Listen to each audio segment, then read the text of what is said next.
Si sente? Sì. Okay. Dear colleagues, welcome to Palermo. It's a pleasure to open this conference and to give you our warmest welcome here in this wonderful place, Palazzo Steri, in this beautiful University of Palermo. And now we will listen to some salutes, institutional salutes, and then we will open this conference with very important lessons today. So my pleasure is to give the word to Professor Enrico Napoli, who is Prorettore, and he represents the University of Palermo. Thank you, Professor Napoli. Thank you for Okay, thank you for this presentation. So I am the Vice Rector of the University. I am very glad to bring the official greetings of the University of Palermo and also the personal greetings of the Rector of the University, which is now involved in other duties, and so asked me to come here to welcome all of you in our university. I have seen that the program of the conference is extremely rich, extremely interesting, and spanning from themes related to conceptual transfer from different countries and regions, religious and symbolic encounters, literature, geography. So the main theme of the conference is observed from a lot of different points of view. So it is extremely interesting your approach to this theme. Our university has always tried to encourage the themes related to the history of Sicily, which is an history of encounters, cultural exchange, hybridization of idea. So we are proud to host this conference where these themes are focused on and highlighted. We have participants I have seen coming from a long list of both European and American countries, and we are pleased to welcome all members from all these universities. So I wish all participants a pleasant stay in our university, and I am sure that you will appreciate the stay in our city of Palermo, starting from this palace where we are now. So have a good stay and a pleasant work.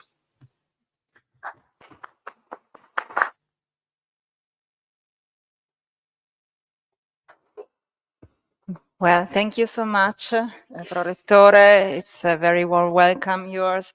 And I have to say that we don't have here with us Professor Lavanco and Professor Cometa, but they join us in giving you our welcome. Due to institutional reasons, they are not here with us. So I think we can really open the conference. And as you see from the book of Hastrats, it's a very great conference. The title is really ambitious, Synchronizing History, the Transplantation of European Ideas in the Americas. And I think we will discuss every single word, I think, in those days of this title, very ambitious. And so it's a very good starting point. As you see, the book of Hastrats is really large, so I think we will live together very dense and demanding days, but we hope also very rich in terms of historiographical hints. And so we look forward to hearing your papers and learning a great deal from all of you. As you know, the language of the conference is English, but I am sure that the dialogue between us, formal and informal, will be multilingual, and that will encourage the transplantation of our ideas all among us.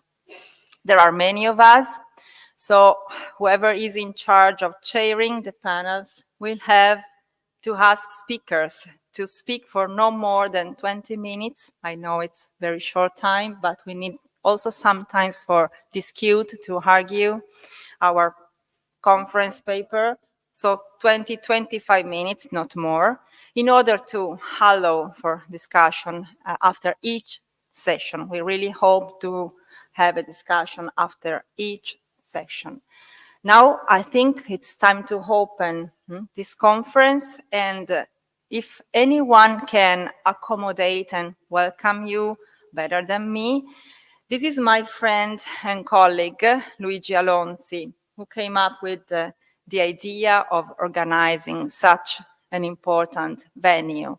So, Luigi, the floor is yours, but I just say something about you. Luigi Alonzi is a professor of this university, Professor University of Palermo. His studies are very focused on the end of the 18th century, beginning of the 19th century, with very important books about economy. For instance, Economia e finanza nell'Italia moderna, Rendite e forme di censo, 2012, and very recently he edited the important letters of John Acton, Ferdinando di Borbone, and Maria Carolina d'Asburgo Lorena, in many volumes. And then the last work, Economia, parole, concetti, narrazioni, secoli XVI-XVIII, edited by New Digital Frontiers here in Palermo, 2019. So these are very important work. I think Luigi will explain us a lot of this conference. And so thank you, Luigi, for organizing all this and to want me beside you in this important day. Thank you. Thank you, Alice. And in 1971, the astronomer Richard Keating and the physicist Joseph Haefele performed an experiment with 3 atomic clocks. One was sited at the United States Naval Observatory in Washington. Another was put in a plane that circled the world in the eastern direction, and a third did the same circuit westwards. When the 3 clocks were brought together in the same place, it was realized that they were no longer synchronized. This was the first concrete demonstration of the general and special theory of relativity developed by Albert Einstein. Something similar happens with intellectual and conceptual history. When Europeans began to transplant their concepts and ideas to the Americas, it was quickly realized that there was a temporal and cultural gap between the old and the new worlds. The term cultural transplantation, along with cultural transposition, is increasingly used in recent studies, sometimes prompting criticism on the part of translation scholars. However, the metaphor of the plant and the connected term of transplantation highlights one important aspect that I wish to emphasize. Just like plants, ideas coming from Europe were nourished in America by a soil and a cultural climate that made them in a way distinct to that which would happen in Europe. These ideas were cross-fertilized with local cultures. For example, Maria Lucia Pallares-Berg has emphasized different forms of that Enlightenment and staked in Brazil, while Manfredi Merluzzi has highlighted the varieties of reception between Europe and the Americas of Thomas More De Optimo Rei Publice Statu, and its important role in the dissemination of utopianism. We will hear both of them on these subjects in the closing plenary session. The outcome of such a multiple encounters between different cultures are forms of hybridization which render identities and traditions more complex.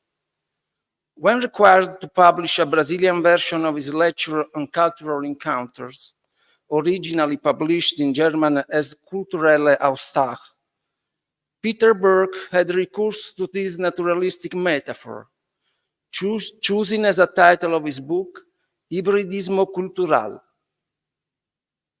Previously, anthropologists had mainly used the term syncretism to express a similar concept.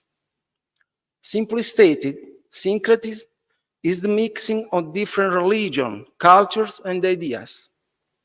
It seems clear to me that every form of syncretism is also a form of synchronism between different cultures. It goes without saying that according to post-colonial studies, these forms of syncretism and synchronism have most often resulted in the prevalence of one culture over the other and the imposition of Western time on the rest of the world. Westerners, if I can use this disputed word, for long believed that their time was the time of the world.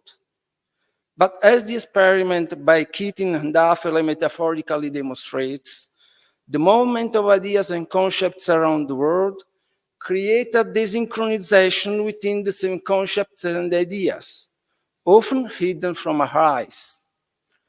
The cultural and intellectual history of the centuries following Columbus' discovery can be seen as a major attempt to synchronize the new with the old world, creating philosophy of history that have obscured these different temporalities. It is what we generally call history of Western civilization. In fact, the discovery of America opened a new and important chapter in a much broader and deeper process concerning the very foundation of historical thought, namely the attempt to give coherence to human events and to establish a bridge between past, present, and future. In this regard, Alexandra Lianeri has acutely posed the following question. How do notions such as Voltaire's philosophy of history, Kant's idea of universal history from a cosmopolitan point of view, or Herder's philosophy of the history of humanity, all of which approach the classical antiquity as the starting point of a timeline centered on European history, relate to the inaugural position of ancient historian in the histories of Western historiography? How are these timelines inscribed into history of antiquity? In other words, how does the starting point of European history, which becomes the prototype for a history of humanity, relate to this point of an equivalent history of historical thought? Her answer insists on what she called the time of words of history and the time of things of history, named through historiographical discourse. After the pioneering studies by Emil Durkheim and Max Weber, historians and human sciences scholars are aware that people in the past and people around the world lived and live with different temporalities and different conceptions of time. Significantly, in 2013, Peter Berg published a book entitled A Cultural History of Time. And very recently, Javier Fernandez Sebastian subtitled this book on metaphor for history, Mirrors of Time. The transmission of ideas and concepts involves a tension between the different temporalities integrated into the different cultures. Translation scholars are well acquainted with problems of transmission and transformation of meaning that the passage from a source text to a target text imply. Nowadays, they insist on the complexity and multi-layered temporalities of this transmission and transformation. Some anthropologists and historians have also become sensible to the different temporalities of which humans have experienced and have tried to deal with this issue. One of the most prominent endeavors in this direction was developed by the historian Reinhard Koselleck, who conceived the concept of the simultaneity of the non-simultaneous, or the contemporaneity of the non-contemporaneous, and even suggested the idea of a meta-language capable of synchronizing different words and different temporalities. In our known article devoted to the Freiburger-Licher words represented by Germany, France, and England, he flatly stated, a comparative analysis of facts related to concept can thus only be methodologically verifiable when unintegratable linguistic differentiations are also reflected. Thus, in addition to a social history meta-theory that enable international comparisons, there also really needs to be a meta-language that mediates the differences. But there is no such meta-language. The Gesellschaft der Bürger in the 19th century was not only a society in transition, it can also be analyzed and recognized when it is translated interlinguistically and diachronically. Some years later, interviewed by Javier Fernández Sebastián and Juan Francisco Fuentes, Koselleck substantially confirmed this belief. A meta-language will be necessary. This seems clear to me. We need a language capable of incorporating historical and social differences reflected in language. These three experiences we just talked about, France, England, and Germany, create three different worlds. It is a passionate subject, and I understand that it will be very interesting to get into it, but it is truly very challenging. It is not by chance that Koselleck, responding to a question by Javier Fernández Sebastián about the ambitious project of comparing the conceptual history of the Ibero-American world, referred to the need of a meta-language. At first, Koselleck's response was terse and very pessimistic. I believe this, however, to be an almost impossible task. Such a project presents enormous complexity, and its completion will require overcoming great difficulties that have to do with the interrelation between languages, times, and culture. Thus, Koselleck was conscious of the difficulties that such a project would have encountered, and was also aware of the problematic nature of a meta-language.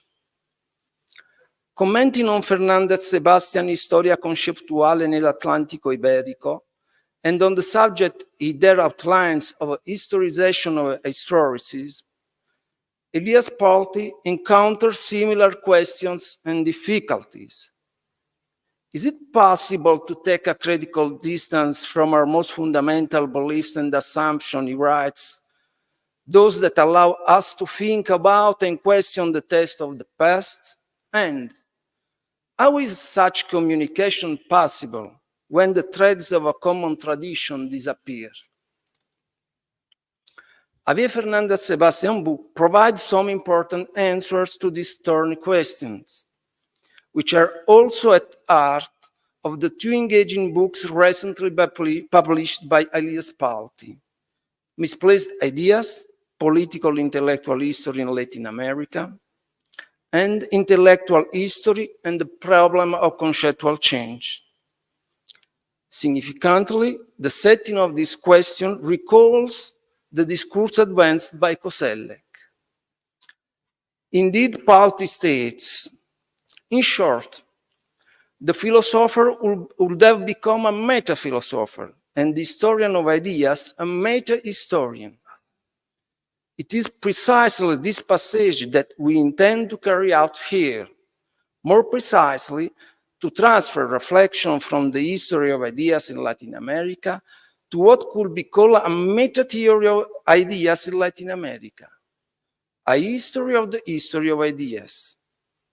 The goal is to try to reconstruct how Latin American thought and its history were conceived, what assumptions were from which the different views were based, and the logic that presided over their particular form of discourse.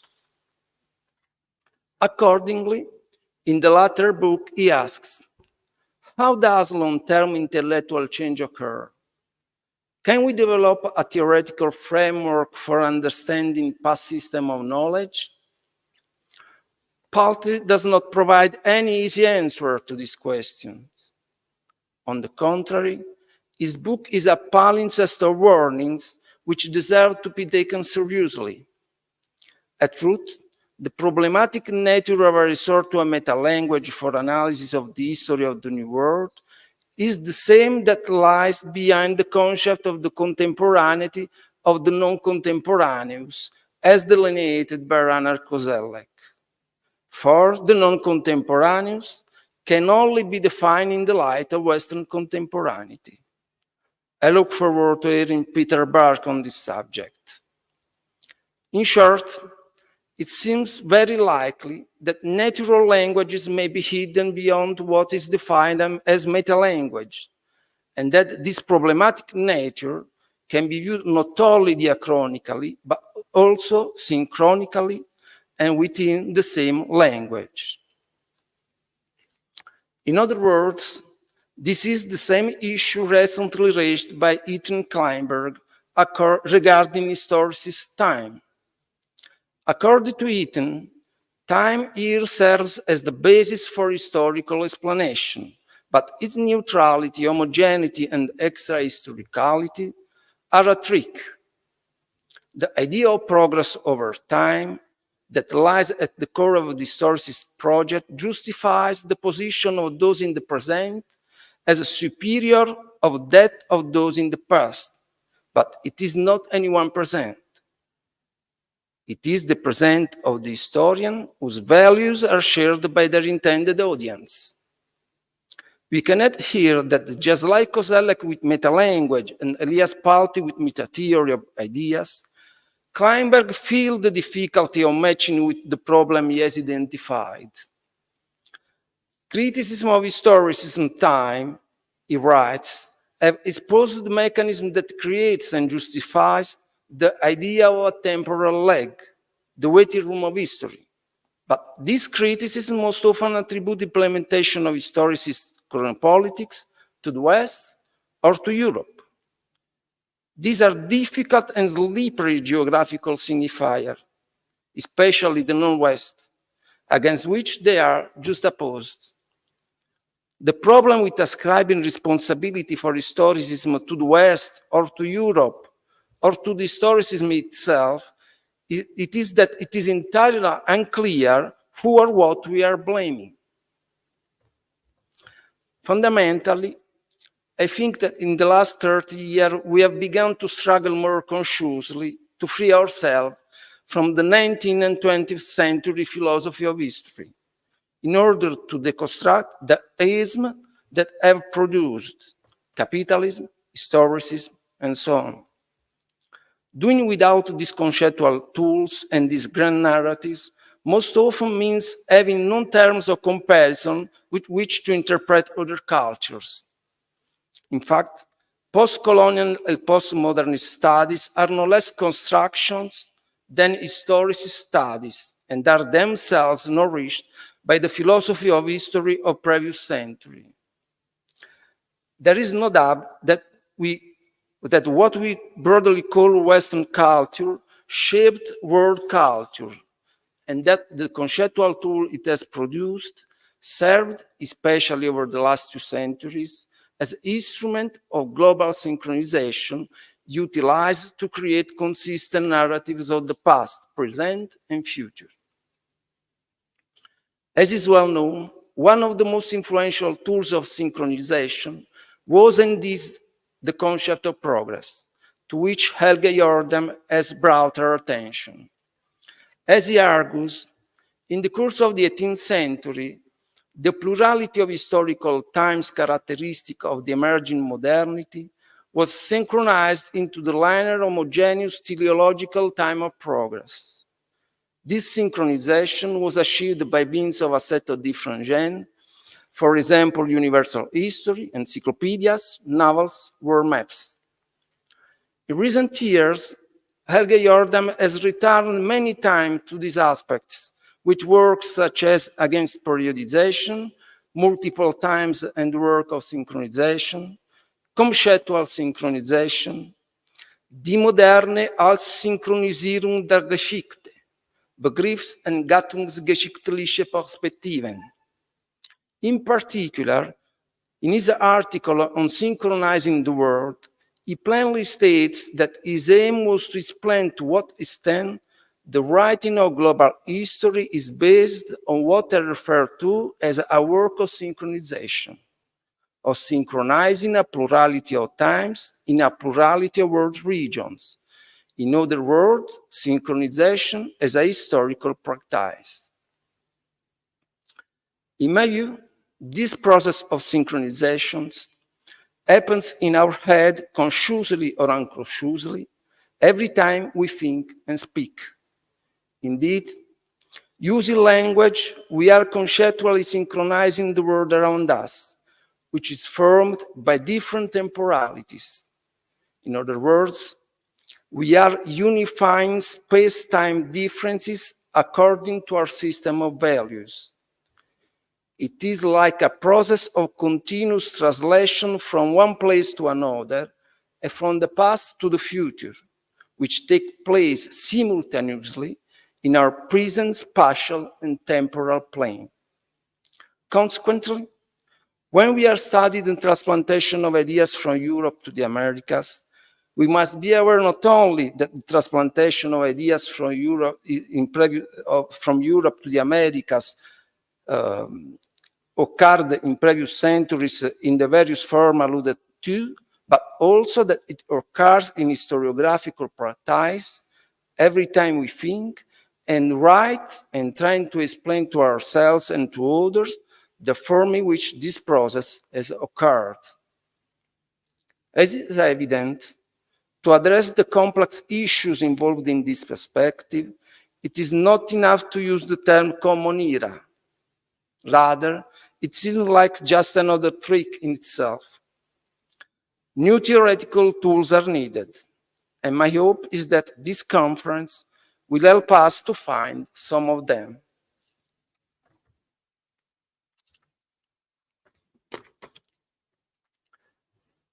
Before opening the conference, I must acknowledge a number of debts, beginning with the rector of University of Palermo, Massimo Midiri, and the prorector, Enrico Napoli, who vigorously supported the conference and kindly granted us the opportunity to hold the opening plenary session here in the magnificent Sala delle Capriate in Palazzo Steri. Also, I wish to express my deep gratitude to Gioacchino Lavanco, Dean of the Department of Psychology, Educational Science and Human Movement Sciences, and President at Centro Siciliano Sturzo. Professor Lavanco is magna pars in the organization of this conference. Together with him, I would like to warmly thank Valentina Favarò, Alessia Ceccarelli, Alice Raviola, and Elena Amerio. Without their help, none of this would have been possible. Thanks very much to Michele Cometa, Dean of the Department of Culture and Society, and again to Valentina Favarò as Principal Investigator of the project Loyalty Allegiance Consensus, Europe and Spanish Colonies in the 18th Century, and to Alessia Ceccarelli, Principal Investigator of the project Republican Networks in Early Modern Europe, who generously supported the conference. Many thanks also to José Luis Quispe Bejar and Juanita Yaramillo for their technical support. I wish to express my heartfelt acknowledgement to the distinguished scholars who have agreed to present their paper in the plenary sessions. Peter Berg, Javier Fernandez Sebastian, Helge Hordam, Manfredi Merluzzi, Elias Polti, and Maria Lucia Pallares-Berg. Thank you. Furthermore, a special thank goes to Ethan Kleinberg and Alexandra Lianeri, who were already involved in another conference in Connecticut, but kindly accepted to take part in this conference online. I can't forget Keith Tribe, who was unable to attend the conference as you would have liked.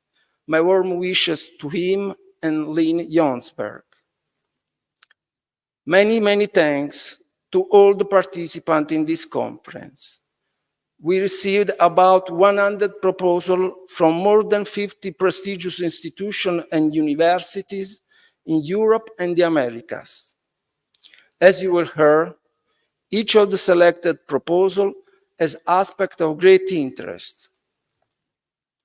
I wish all participants a fascinating and inspiring conference. Welcome.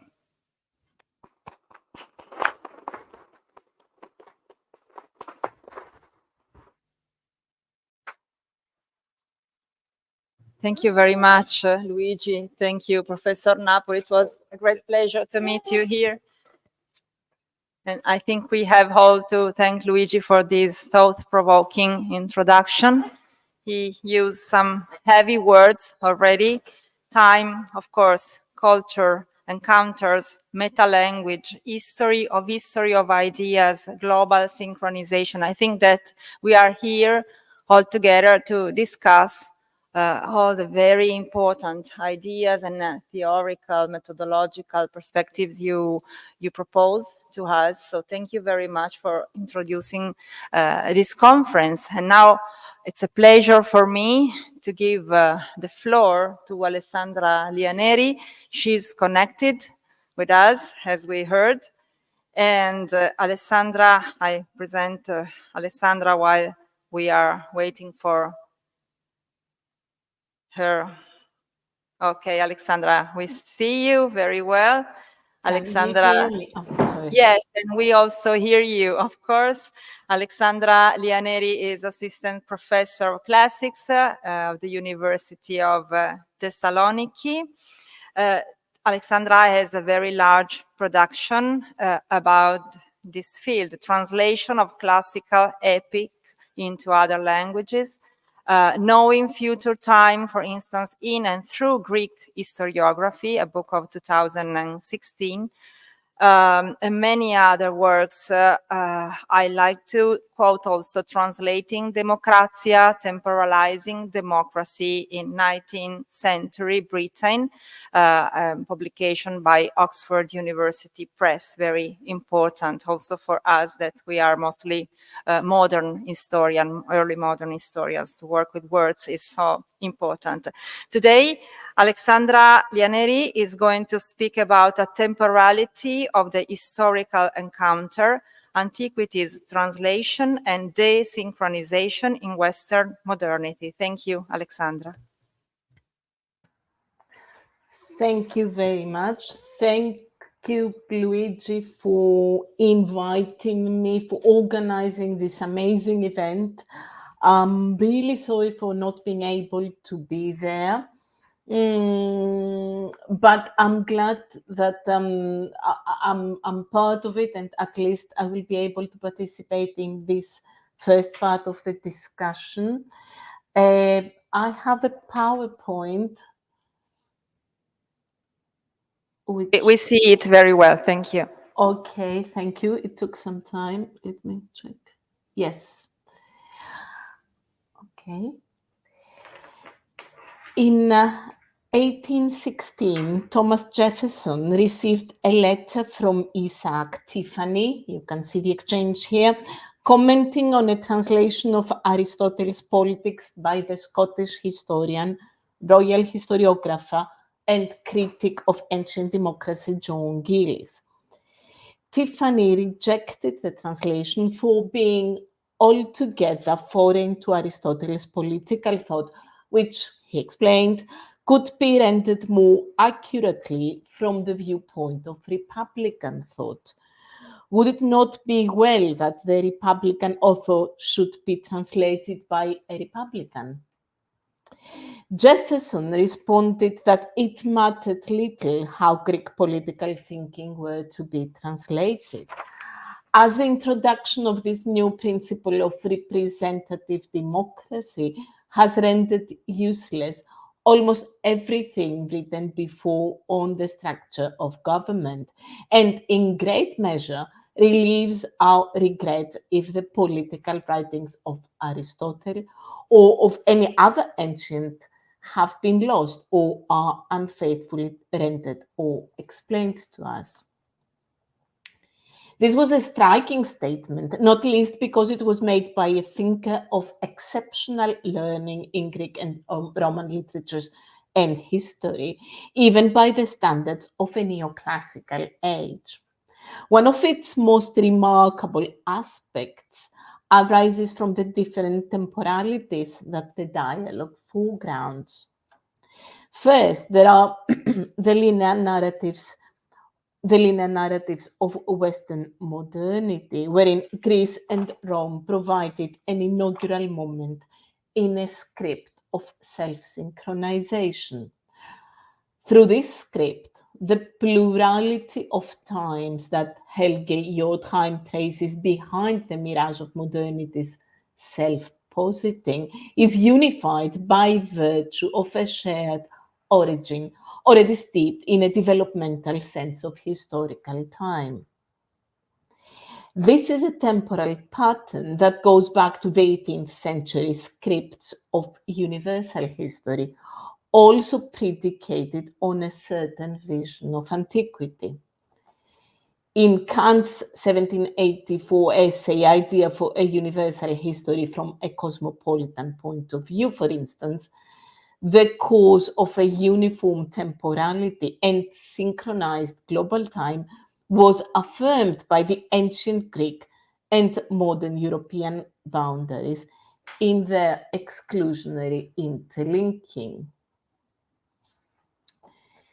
You can see on the screen, if one starts with Greek history, through which every older or contemporaneous history has been handed down or at least certified, if one follows the influence of Greek history on the construction and misconstruction of the Roman state, and so on down to our times, one will discover a regular progress in the constitution of states on our continent. And the parenthesis here is important, which will probably give law eventually to all the others. If further one concentrates on the civic constitutions and their laws, a guiding thread will be revealed. The script of modern historical time is captured here in the metaphor of the guiding thread that Kant traces in the historical and historiographical trajectory from antiquity to the present. Historiographical because he uses the term Geschichte, Greek history, and how it mediates previous ones. This line attests to a temporal break with older histories, a past frontier that punctuates the inaugural moment to which modernity returns. By the same token, it attests to what Ethan Kleinberg describes as the chronopolitics of a progress-focused historicism, where a timeless understanding of time legitimates a political vision. The value of republicanism, or the idea that the constitution of states on our continent will eventually give law to all the others. Temporal and political sovereignty are not only interconnected, but also constitutive of one another. As Kleinberg notes, timelessness is the legitimating factor of Western historicism.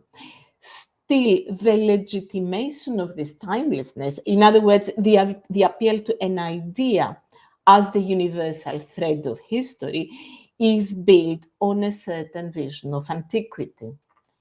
It evokes Greece or Rome as the language that must mediate the West's outside, a singular narrative through which other histories have been handed down to the present. On the other hand, this script was also simultaneously transfigured in translation. In our case, translations of the political concepts of the Republic and democracy, but also a broader field of translating ancient historiography, philosophy, myth, and tragedy, as well as the past itself in Luigi Alonzi's important phrasing. In this latter script, scenes of the past interrupted modern languages of synchronization by making visible a darker, less controllable antiquity and a more rebellious perspective on the temporal forces that determined its movement in and through the modern present. My interest is twofold. First, I seek to highlight this darker side of the Greek and Roman legacies, as evidenced, for instance, in the survival of a wild and anarchic concept of democratia, the amphibolic status of Homer and the Homeric world between barbarism and civil society, or in the domains of literature and art, in the fascination with mythic forms, transgressing at once the borders of human, animals, and gods. Second, I focus on the temporal modalities of antiquity's counter-classicist survivals, and especially what I identify as the temporality of translation. I seek to draw attention to temporalities of translating that set in play a polyphonic coexistence of heterogeneous political languages and times. From this perspective, I explore how this translation flooded modernity's memory, knowledge, and politics through conventions and practices that never fully assimilated the ancient past to the present. Far from being adapted and metabolized, translated concepts of the republic and democracy in particular were caught in the throat of modernity's historical sense, with translations revealing a semi-metabolized sense of the past. We may begin to grasp this encounter as the kind of montage that Gilles Deleuze, drawing on Bergson, calls the temporality of the time image in cinematic techniques, where time is not the sequence of one thing following another within some unified ground, but involves the experience of momentary shocks. As concepts emerge from the opposition or conflict of images in succession, shocks perceived at once in their duration and simultaneity. Likewise, in Antiquity's translation, transtemporal encounters are configured indirectly.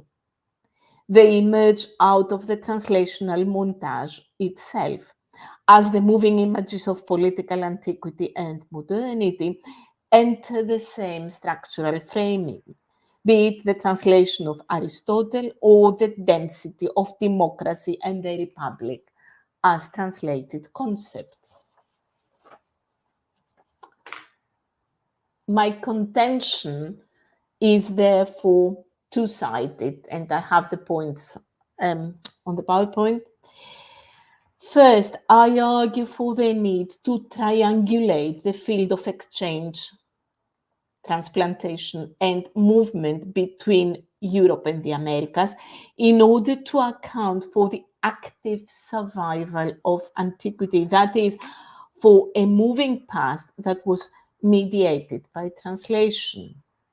And second, I suggest that this translation never fully stabilized antiquity as an inaugural moment is in some fictional line of progress. As James Porter observes, modernity required antiquity in order to misrecognize itself in its own image of the classical past. Yet a poetics of misrecognition based on the fantasy of a unifying origin did not exhaust antiquity's modern presence. Rather, Greek and Roman concepts and texts entered modern Western history in plural forms and modalities of survival, including temporal modalities that shocked the moderns into visions of the future that broke with the present. These were modalities of desynchronization, coming out of translation between Western modernities inside and temporal outsides, between itself and its others. In the conversation between Tiffany and Jefferson, which was also a dialogue between European and American thought, modernity's sovereignty over the present was at first asserted as a project of self-synchronization, highlighting modern protagonists. Jefferson's appeal to democracy's modern autonomy resonates with strands of modern historical thinking that emerged as what Reinhard Koselleck called the dissolution of Historia Magistra Vitae and a disconnection between past and present. Studies of republicanism affirm the sharpness of this division. For instance, Martin van Gelderen and Quentin Skinner identify a shared European heritage as a legacy that goes back to the 17th and 18th century anti-monarchism and to modern debates about the constitution and the political values of virtue, liberty, and the community. According to J.G.A. Pocock and Gordon Root, republicanism manifested an expansive and disseminating topography as it seeped, quotation, everywhere in the 18th century Atlantic world, eroding monarchical societies from within. All of the above historians have traced some roots of the modern republican and democratic tradition in antiquity. As Good wrote, for example, if any one cultural source lay behind the republican revolutions of the 18th century, it was Republican Rome and the values that flowed from its history. And we need to note here the coupling of revolution and something that flows from the past, and that we'll return to this. Yet the problem here is that terms such as flow or movement from the ancient past to the present do not account for modernity's positive break with the past, precisely as an excessive focus on this break minimizes the grounding of the West's self-synchronization in visions of diachrony, bringing together antiquity and modern times. The problem is not only historiographical, but also theoretical. As Ilko Brunia has observed, the tension between synchrony and diachrony is still present in contemporary historical thought, since a focus on synchrony requires us to walk around the events in question.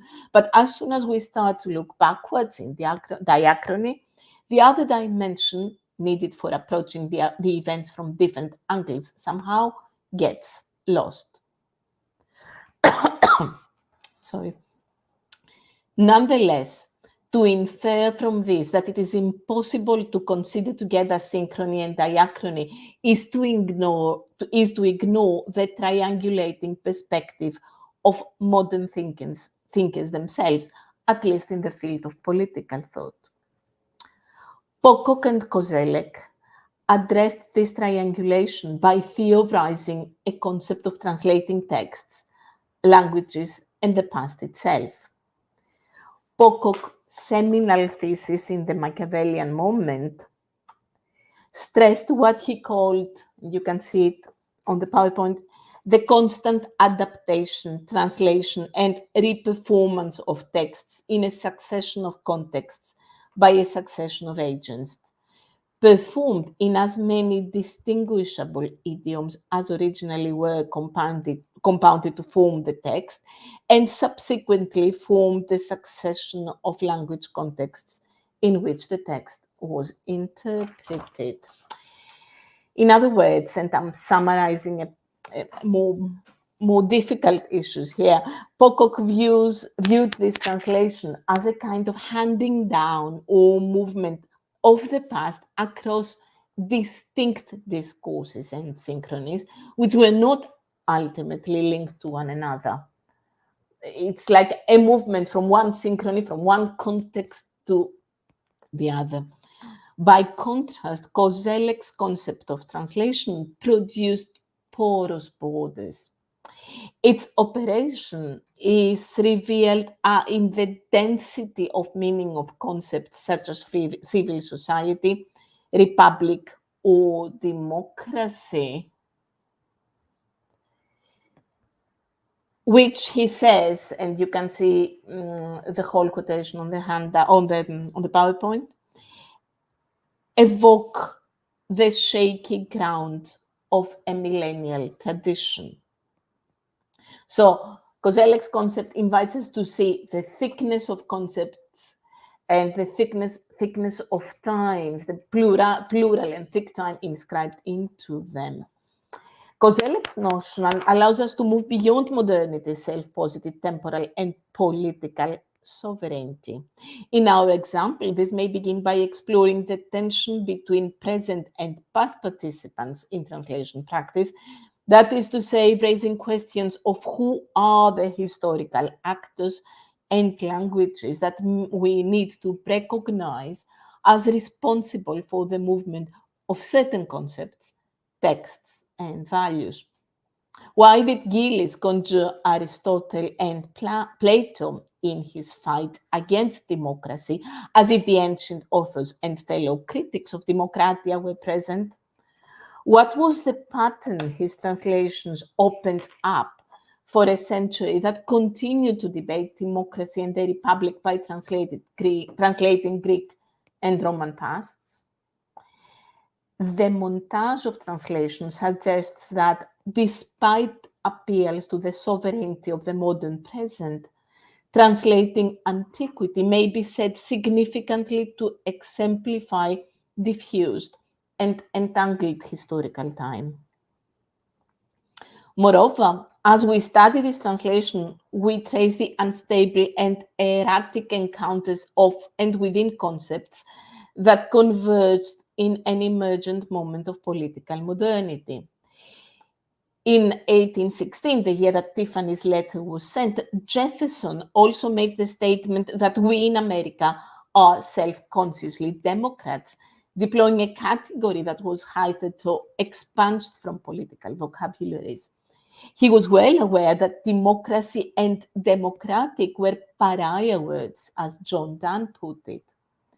The concepts linked to these words, according to Joanna Innes and Mark Philp, designated less specific institutional order and more a cluster of dangerous political phenomena such as crowd activity and, in general, conflict and instability. So the translational movement of democratia carried with it a past that involved different modalities of adjustment and different dramas of political experience from those posited by progressive modalities of linear time. The period that the dialogue took place has been variously and somewhat misleadingly described as the age of Republican Revolution, Wood, or Democratic Revolution, this is Palmer, across the Atlantic.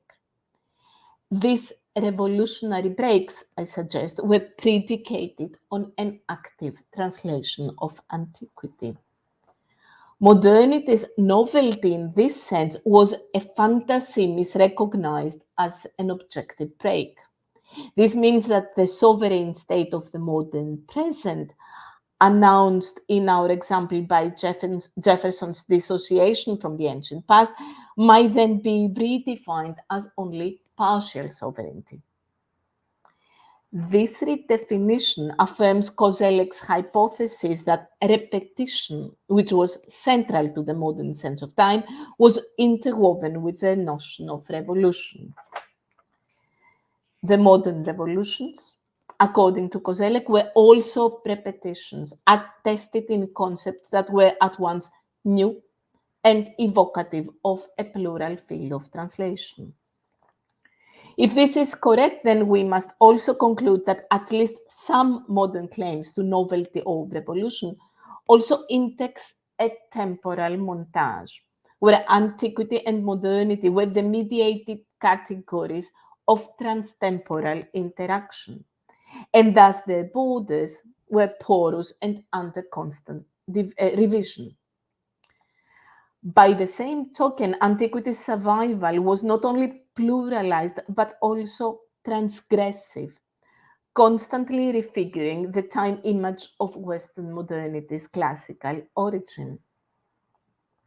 For instance, the progressive narratives in which Greece and Rome provided the guiding thread of history were complicated when earlier American cultures, as Peter Berg argues, were first translated in terms of classical accounts of barbarian peoples in order for these translations to be refracted in the 18th century, as Homeric Greeks were themselves regarded as primitives seen from the viewpoint of modern Native Americans.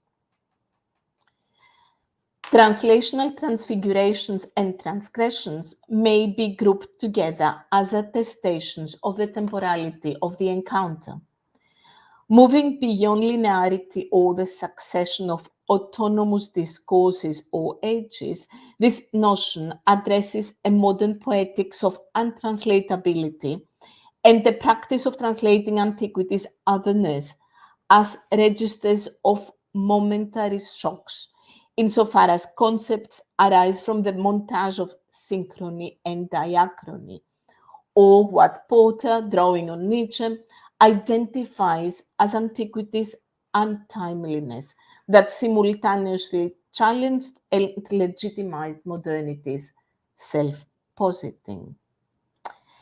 Finally, an untimely classical past or antiquities translation reveals a most intriguing aspect of modern temporality, which we may grasp through a category in which Louis Althusser grounded his later critique of dialectical materialism, what he called the chance element of the encounter, with an emphasis on the aleatory, on historical contingency and surprise, a wait for the unexpected. In addition to its role in colonial and imperialist classicism, antiquities translation may then be seen as a domain of abeyance, an aleatory event, not only because it attests to the contingency of historical survival, but also in the more radical sense that translations do not inhabit a domain of time, language, process, or necessity that can ultimately affirm modernity's sovereignty over the present. In this sense, the temporality of the historical encounter is neither just about the distance between present and past, nor about a stratified modern time, but about the aleatory as a modality of what posits itself as necessity, or in Althusser's words, the becoming necessary of the encounter of contingencies. For the same reason, the temporality of the encounter may be seen as an instance of what Kleinberg recently called temporal anarchy, whereby new pasts can open different futures and new futures can open different pasts. As such, the temporality of translating antiquity can provide a way of accessing the modern regime of synchronizing time in view of the disorganizing and desynchronizing processes of memory, history, and longing through which modern thinkers constantly renegotiated the dynamic of reciprocity and conflict between antiquity and modernity, a dynamic that contoured the moment. Thank you.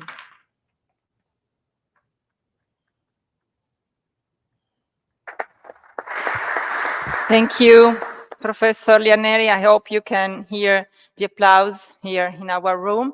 And thank you for opening your speech with a very important question: who has to translate who?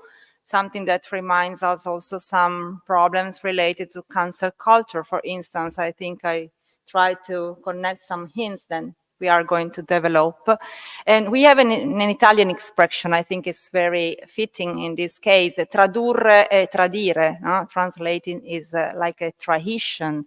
And I think it's the same root, no? The word has the same root, so that's really interesting because it's the translation in another language plus time. So that's very difficult to handle. But the cultural meaning of translation, of course, has been very well explained by among the others, Professor Burke and Professor Poxia, in their book about cultural translation, 2007, I think, Oxford University Press. And also Kleinberg with his theory has been advocated. So it's time now to give him the word and the floor. I think Professor Kleinberg is already connected with us. Is he? Yep, I'm here. Yeah, Ethan, okay, nice to see you and to meet you. Professor Kleinberg is a class of 1958 distinguished professor of history and letters in the Wesleyan University, and he will speak to us about deconstructing historicism, time or time's scribe. Please, the floor is yours. Thank you. Thank you so much. The first thing I guess I should say is how sad I am that I'm not actually there with all of you, that I'm here in Gray, Connecticut. And when I look at the setting where you all are, it makes me even more sad. But I'm happy to be able to present some work with you and to be able to talk with you. Hold on, I'm just adjusting my sound levels. And I do want to give a shout out and a thanks to Luigi for inviting me and for making this possible. And also to point to, and well, I'm biased, but what I think is a really excellent article that Luigi published and just came out in History and Theory on language, history, and presence, which does have relevance for everything that's going on here. So I invite you all to go take a look. You'll see I have one image. It doesn't have to be up for very long, so I'll probably try and take it down, but we'll see whether I can conjure that. So Alexandra in her wonderful talk ended with temporal anarchy, which is one of the constructs that I'm working on. But I'm going to go back to what we might consider something more like temporal authoritarianism.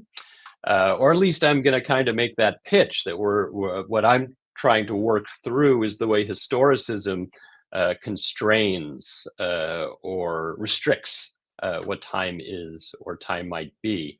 I should also say that what I'm presenting is something that has been published. And so if you want a more fully formed version of it, you can find that in a History and Theory theme issue on chronopolitics. Or you could email me or find me on social media, and I'd be happy to send you a PDF. So if you want more, maybe you don't, you'll see at the end. So let me begin. And let me start with this term, historicism, which is, I think, a highly contested term. It can be a tale of ceaseless progress, of radical distance between past and present, or even a tale of hopeless entanglement. In what remains one of the most comprehensive articles on the term, Georg Iggers demonstrated that despite historicism's seeming ubiquity, there's really no consensus on its meaning. So to be clear, I'm less interested in what draws varying definitions of historicism apart, and instead want to investigate a point of intersection in their understanding of time and temporality. This is to say, what draws these various historicisms together. And for our purposes, I'll discuss two dominant iterations of the term. The first is the view that historicism is a means to account for the historian's own standpoint or historical situation as the place from which they take up and interpret the past. And I call this historicism A. On this view, customs, morals, values, and even truth are historically situated as functions of a particular culture or time.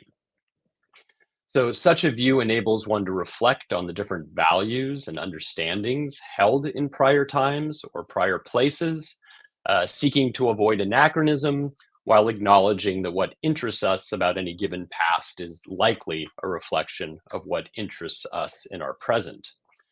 So this is a bit wobbly because it opens the way for perspectivalism, but it's also in constant danger of relativism, which led to the first crisis of historicism in the late 19th century and early 20th century, when, here I quote Iggers, historicism came to be identified with the loss of faith in the values of modern Western culture, end quote.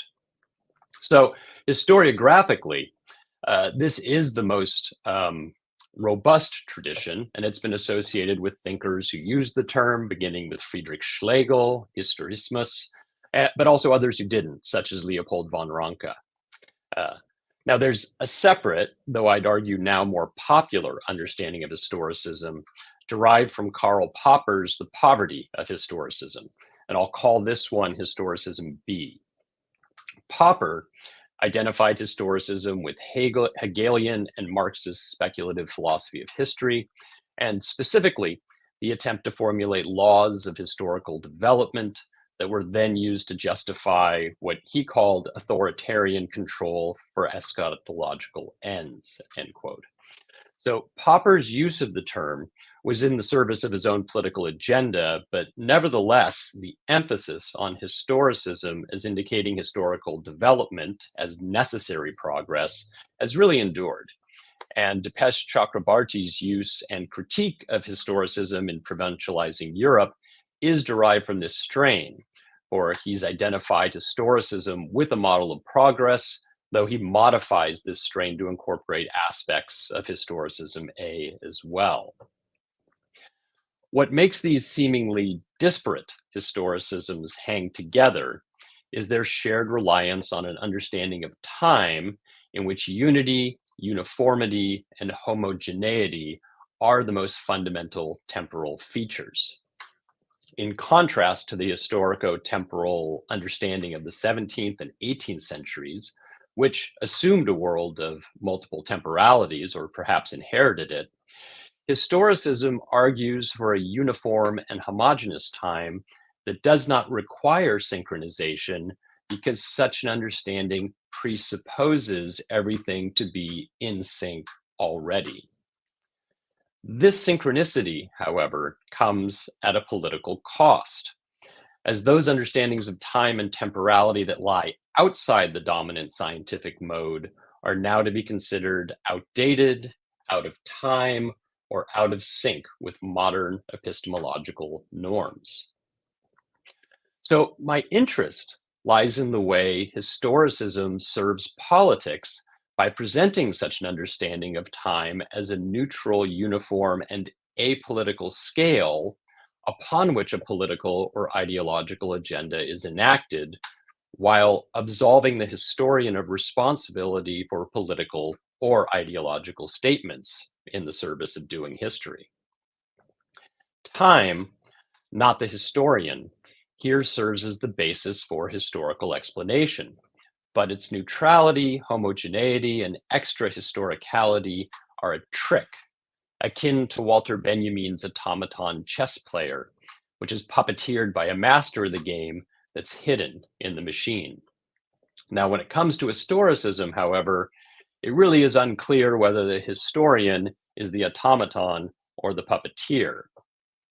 So, to further embellish this intertextual canvas, and here I'll reference the slide you see up there, we can also think of Derrida's The Postcard and the image depicted on that card itself.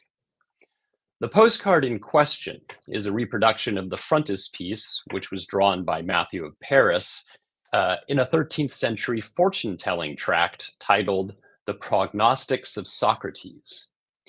Now, this image you see is curious because it depicts Plato dictating to Socrates, who is serving as his scribe. The role of dictator and scribe are both confused and confusing. Who is the author of Socrates' statements? And who is to be held responsible for what is written?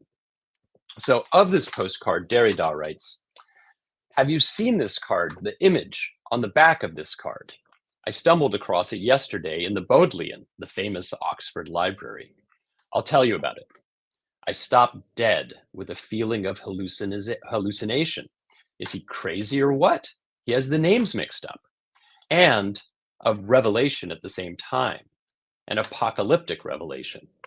Socrates writing in front of Plato. Socrates, the one who writes, seated, bent over, a scribe or docile copyist. Plato's secretary. No? That's the end of the quote. But what we have here, in a reversal of conventional chronology, is Plato instructing Socrates what to write and not vice versa. Who's in front? Who's in back? Who or what is being copied? Who was first? Who came after? The questions are easily answered when framed within the parameters of a uniform and homogeneous time. Time dictates the correct account of the past. The names are mixed up and the image is mistaken. Plato should be in the front, Socrates should be in back. Plato should be copying the dialogue of Socrates. Socrates should be first, 469 to 369 BCE, and Plato should come after, 428 to 358 BCE. These answers, however, conceal as much as they reveal by limiting the realm of possible responses. Unfettered from the ostensibly neutral shackles of the timeline, the answers are much less clear as the possibility of Plato dictating what Socrates said opens up before us. The past is written, rewritten, overwritten. As with Plato telling Socrates what to write, the past comes from the future. And here we can, I think, discard the slide. Now, to get at how the temporal mechanism of historicism, what Chakrabarty, following Benjamin, has called empty or homogeneous time, functions, I'll look at the relation between historicism and the understanding of history that preceded it through the analytic lens of what Gérard Genette has called the palimpsest. Oof, I want you to go away. Let's see if we can, you know what, maybe I can do this. I've banished it from the studio. Okay, so the palimpsest. For Genette, this implies what he termed transtextuality. And here I quote him, all that sets the text in a relationship, whether obvious or concealed, with other texts, end quote. Now, this will differentiate historicism from the earlier genre of history, exposing historicism's claims to neutrality, homogeneity, and extra-historicality as a trick, and empty homogeneous time as a kind of chronopolitics. Genette's technique involves looking for the actual presence of one text within another, though this present can manifest in myriad ways.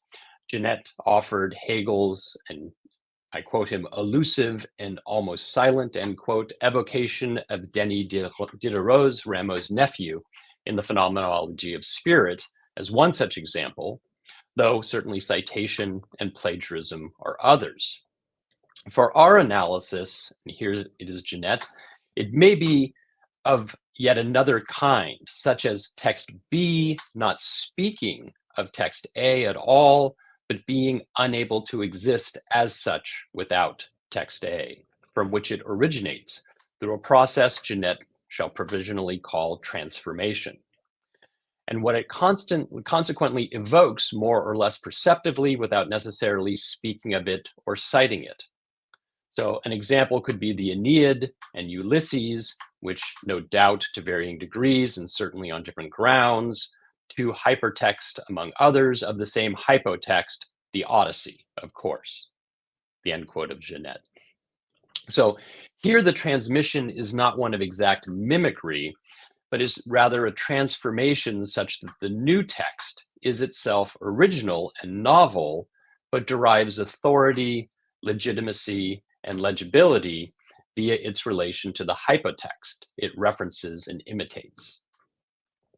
Now, this should help us to locate such mechanisms of authority, legitimacy, and legibility in historical works as well. So as we know, historicism was a reaction against the Enlightenment belief in fixed human nature or immutable laws. Wait, hold on one second.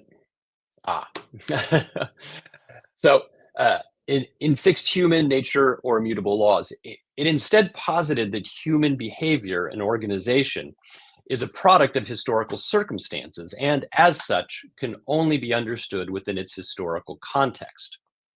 Historicism aligned itself with scientific method and labeled earlier historians as so naive or undiscriminating as to include so much obvious myth, unfounded legend, and outright gap-filling invention, changing what Nancy Partner has called the protocol of historicity.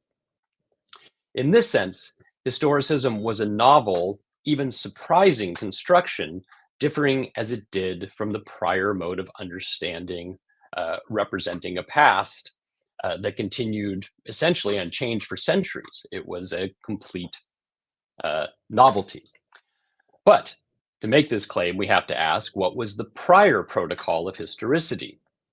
And here is where Jeanette's analytic can aid us in understanding the prehistoricist technique of representation to reveal the intertextual relations by which this earlier mode of history functioned, as well as its relation to historicist time.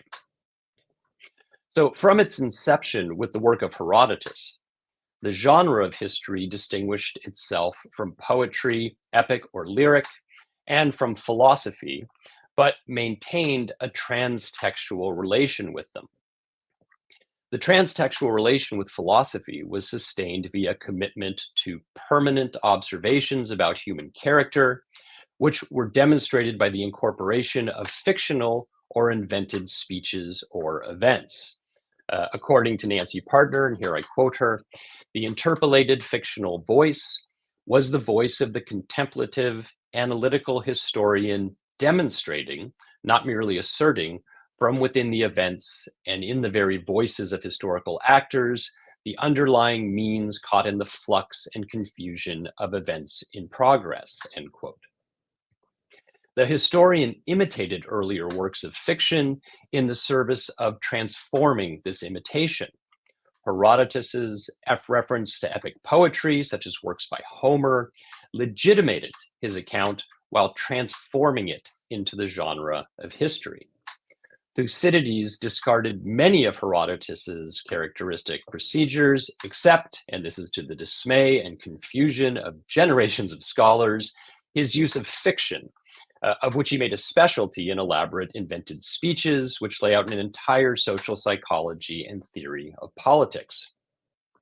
So here Thucydides tapped into the Greek dramatic tradition to authorize general claims that were supported by the particular historical evidence. History entered the realm of serious thought by means of its intertextual relation with philosophy and with poetry.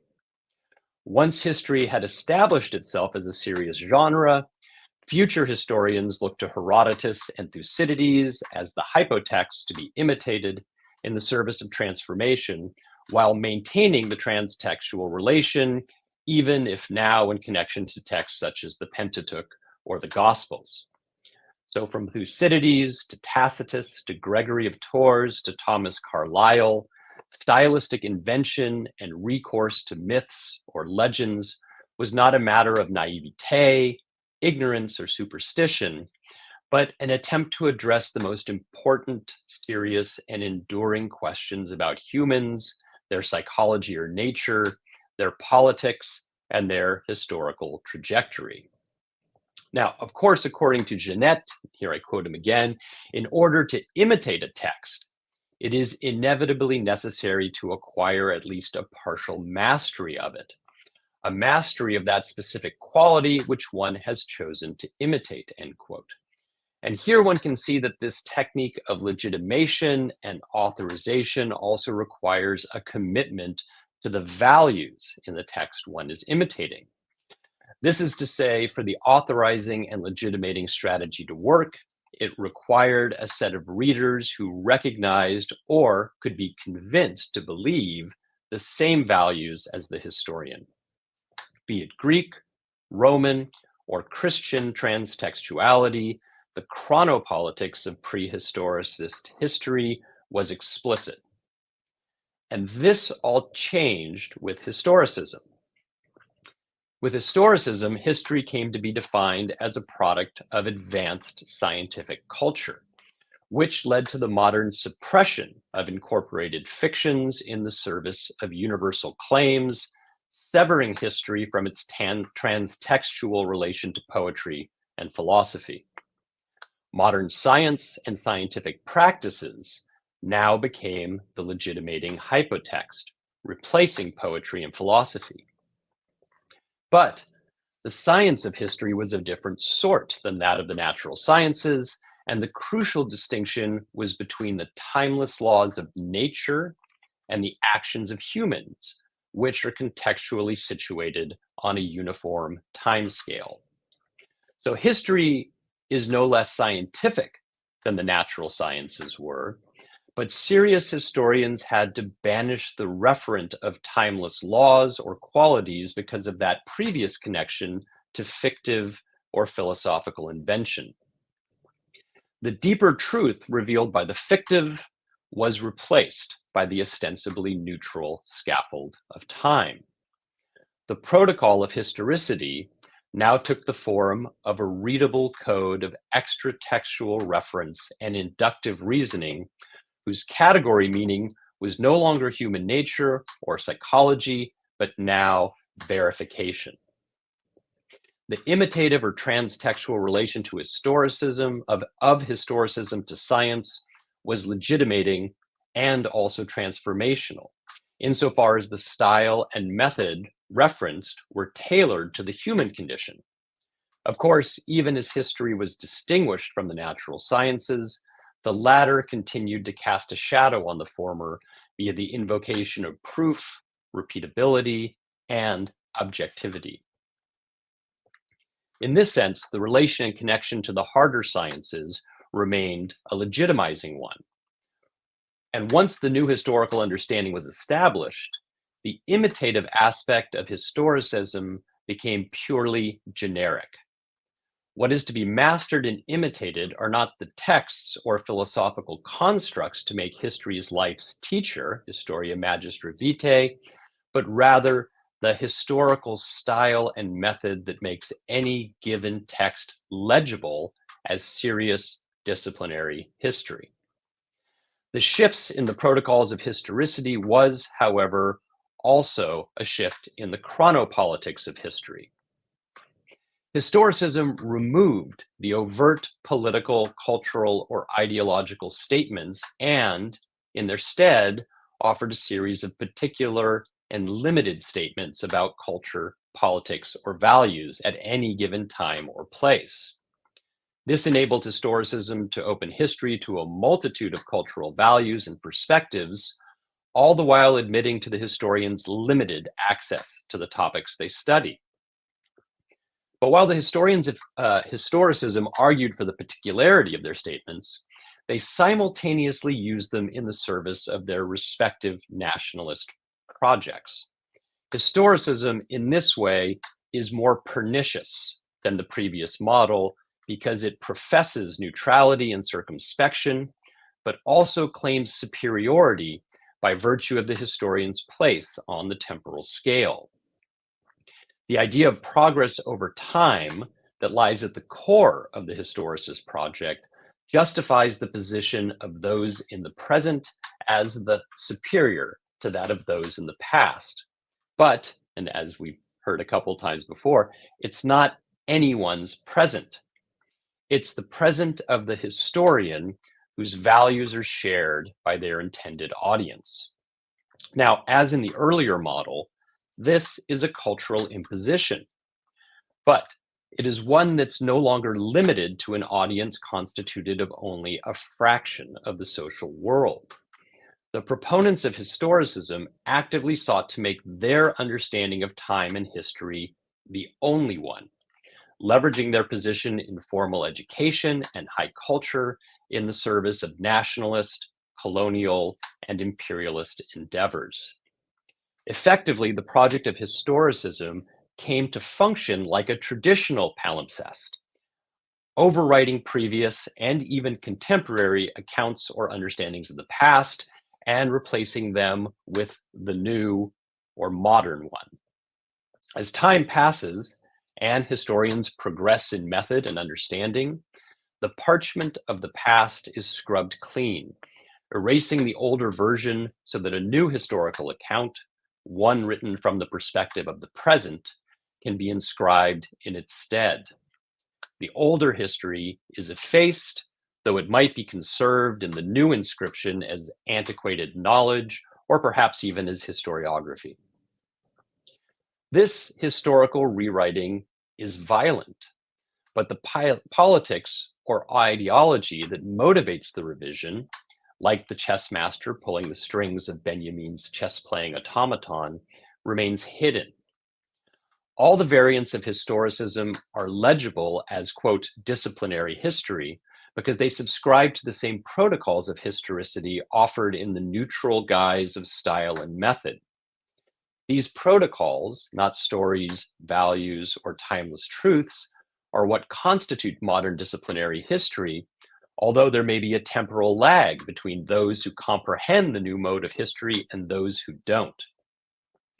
Historicism thus served to justify and legitimize political projects such as nationalism and imperialism by portraying groups inside or outside a given society as pre-modern. These cultures or peoples may not be advanced as others, the argument would go, but if they're not, they must catch up, because there's only one way forward toward greater historical comprehension. In short, they need to get in sync. Time here becomes the universal and uniform component that enables historicism to legitimate itself and its progressivist values. In this way, historicism actually maintains the extra-historical or timeless mechanism that it professed to reject in the Enlightenment prehistoricist incarnation of history. Timeless human nature was replaced by the timeless understanding of time. This is to say that in historicism, time itself has become timeless, universal, homogeneous, and released from any sense of context or historical situatedness. This can be seen in the synchronization of clock time, the repetition of calendars, and the attribution of dates. These forms of temporal management are now considered applicable to all times and places retroactively and prospectively. And this is the key underlying aspect of historicism in all its forms and its means of imposition and expansion to create what Ashish Nandi has called an imperialism of categories.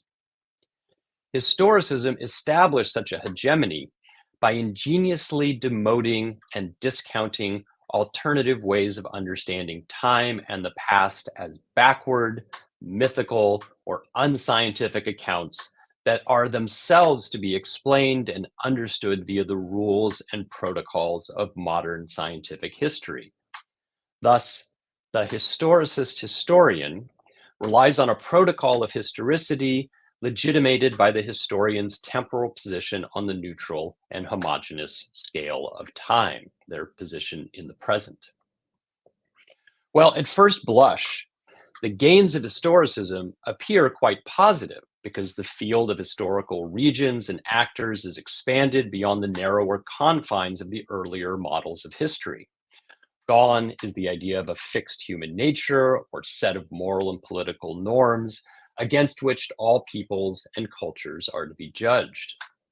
The recognition that all human ideas and values are historically conditioned and subject to change releases history and the historian from this constraint. But whereas the timeless values and morals were removed, judgment as to better and worse was not. Historicism makes its value judgment based on a person's or culture's changing and evolving placement on the neutral, homogeneous, and uniform scale of time. The more modern one is, the better one is. And this serves to justify the political and economic agenda of those deemed the most advanced, the most developed, or the most modern on the neutral scale of temporal progress. a scale constructed for and by the historian.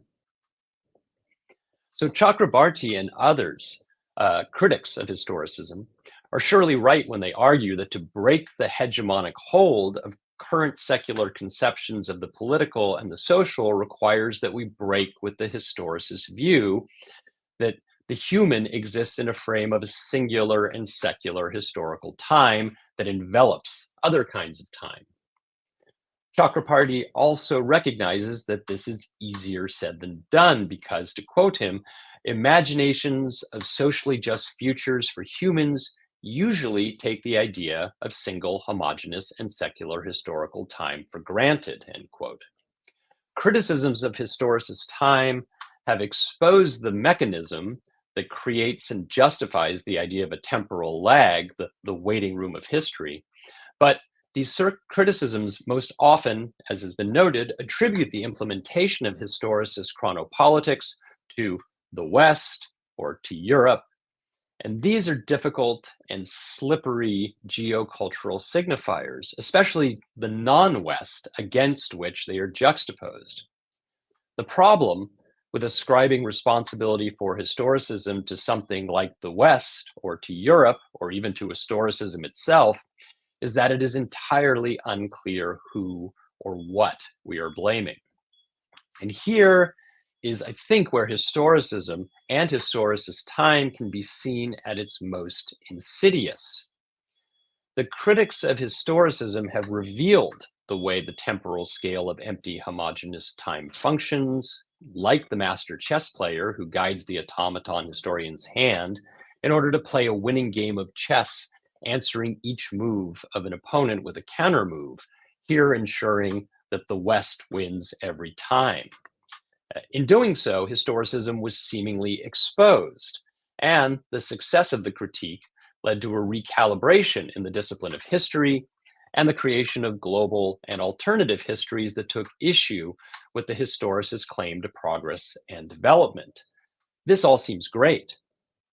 Then again, the sense of satisfaction espoused by historians and the historical guild at what they had accomplished, how far we have come, belies such a critique. Is this not the same stagist understanding of history that Chakrabarty decried as the hallmark of historicist logic? Historicist time is perhaps most powerful during moments of transformation when progress is on the side of the reformers or critics who are happy to accept it as their ally. This is to say, historians are keen to take credit for advances in historical understanding, but not the blame for the logic of progress that is its twin, which is then consigned to those other historians in the past. There's another move at play here, one that gets obscured by the surface revelation of empty homogeneous time. Historicism removed the historian's overt political, cultural, or ideological statements from the protocols of historicity, but not the mechanism of power that gave those statements their force. Shorn of the individuated historian who made the statements, a person who could be circumscribed as a product of their own time and place, it's now the temporal position of the statement that legitimates the claim as the inevitable consequence of progress. Timeless historicist time is the legitimating factor. So if we return to Derrida's postcard, just as Plato stands behind Socrates and tells him what to write, the historian has become time's scribe. As such, the historian has been absolved of responsibility for the history they author. And it's this evacuation of responsibility based on method and style rather than on the evaluation of morals or norms that lies at the heart of historicist time and suffuses the historicist protocols of historicality. To be sure, we are inextricably bound to our temporal moment, and as such, we are entangled in society's characteristic images of history and time, which we reproduce in our everyday lives and in our work. But this does not mean we are absolved from responsibility. Time should not be timeless. Ethics and responsibility should be. In the end, the message the past sends to us is one we write to ourselves.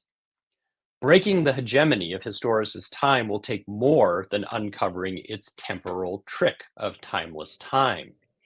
It will require that we once again insert ourselves into the historical endeavor, taking not only credit for historical advances, but responsibility for the damage such transformations cause to the accounts we overwrite and efface. As Walter Benjamin wrote, and here I'll quote him to end, a major work will either establish a genre or abolish it, and the perfect work will do both. Thank you very much.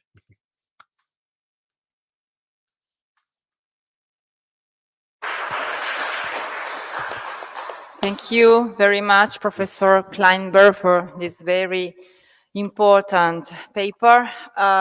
When you were showing us this image of Plato teaching to Socrates, I didn't thought it was like disturbing. I thought it was really interesting, and it reminded me a novel very known among the historians by David Lodge, Small World, 1984. I think every one of you remember it, when Shakespeare was supposed to be the inspiration of Ariosto for his Orlando Furioso. So time, playing with time, and authors playing each other.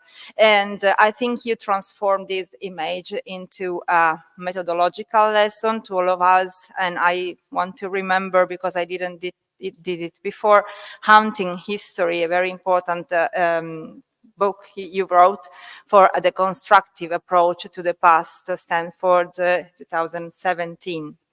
So thank you very much, because I think that every one of us is arguing sometimes with the historicism and with the paradox of chronopolitics that we are all managing somehow. Now, I think it's time to, thank you so Hans Kleinberg, I think it's time to come at the table of Professor Helge Hjordheim, which we thank very much. He's Professor of Cultural History at the University of Oslo. And today he's speaking about synchronism and synchronization, visions of global history. Thank you so much. Thank you.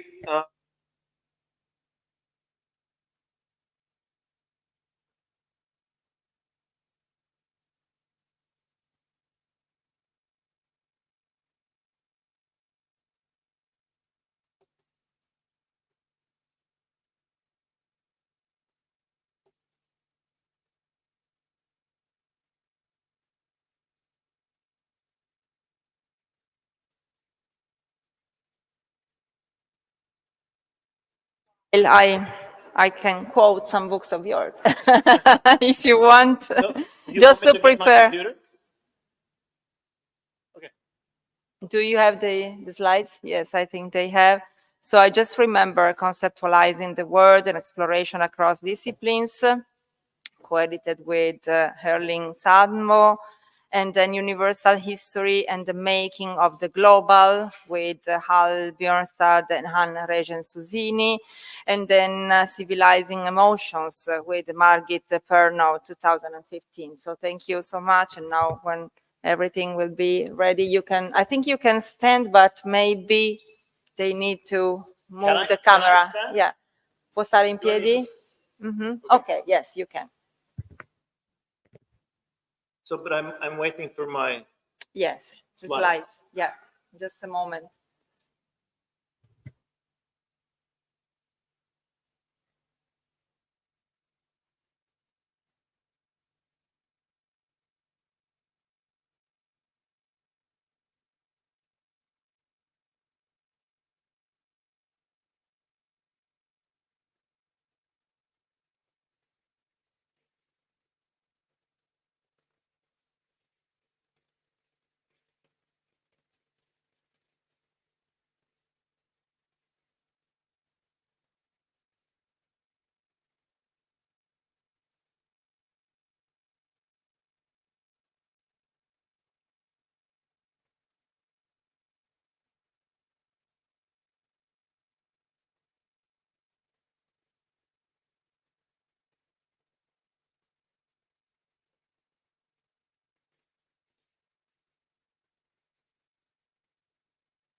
need to get my PowerPoint.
Just suggest to have a 10 minutes break. I think you are happy with this idea. So just a moment and then we come back all together. Thank you.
Helge, your time is.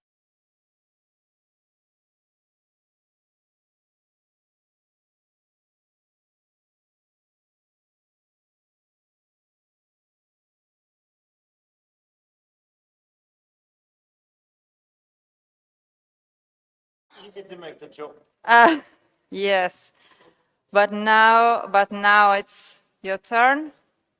I mentioned before some books edited by Helge, and now he will speak about synchronism and synchronization. Thank you, Helge.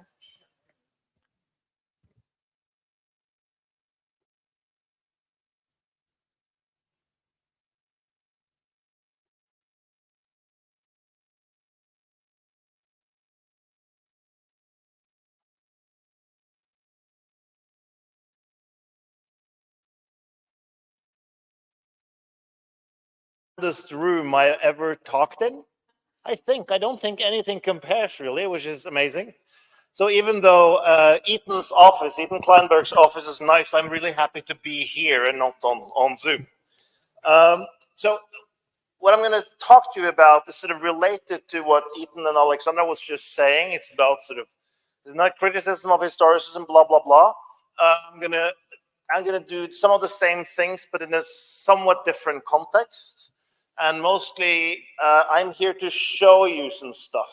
I'm going to show you some things. That's why I couldn't do this without my PowerPoint, because it's all about showing, as the title says, it's about visions of global histories.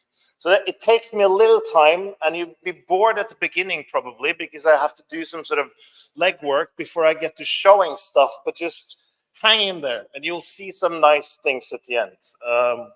Yeah, right. Okay. So two concepts could be said as serving as guiding principles or ideological chimeras, depending on who you ask, of much of the historiography of the last decades, even the last century. Those are obviously, and you know,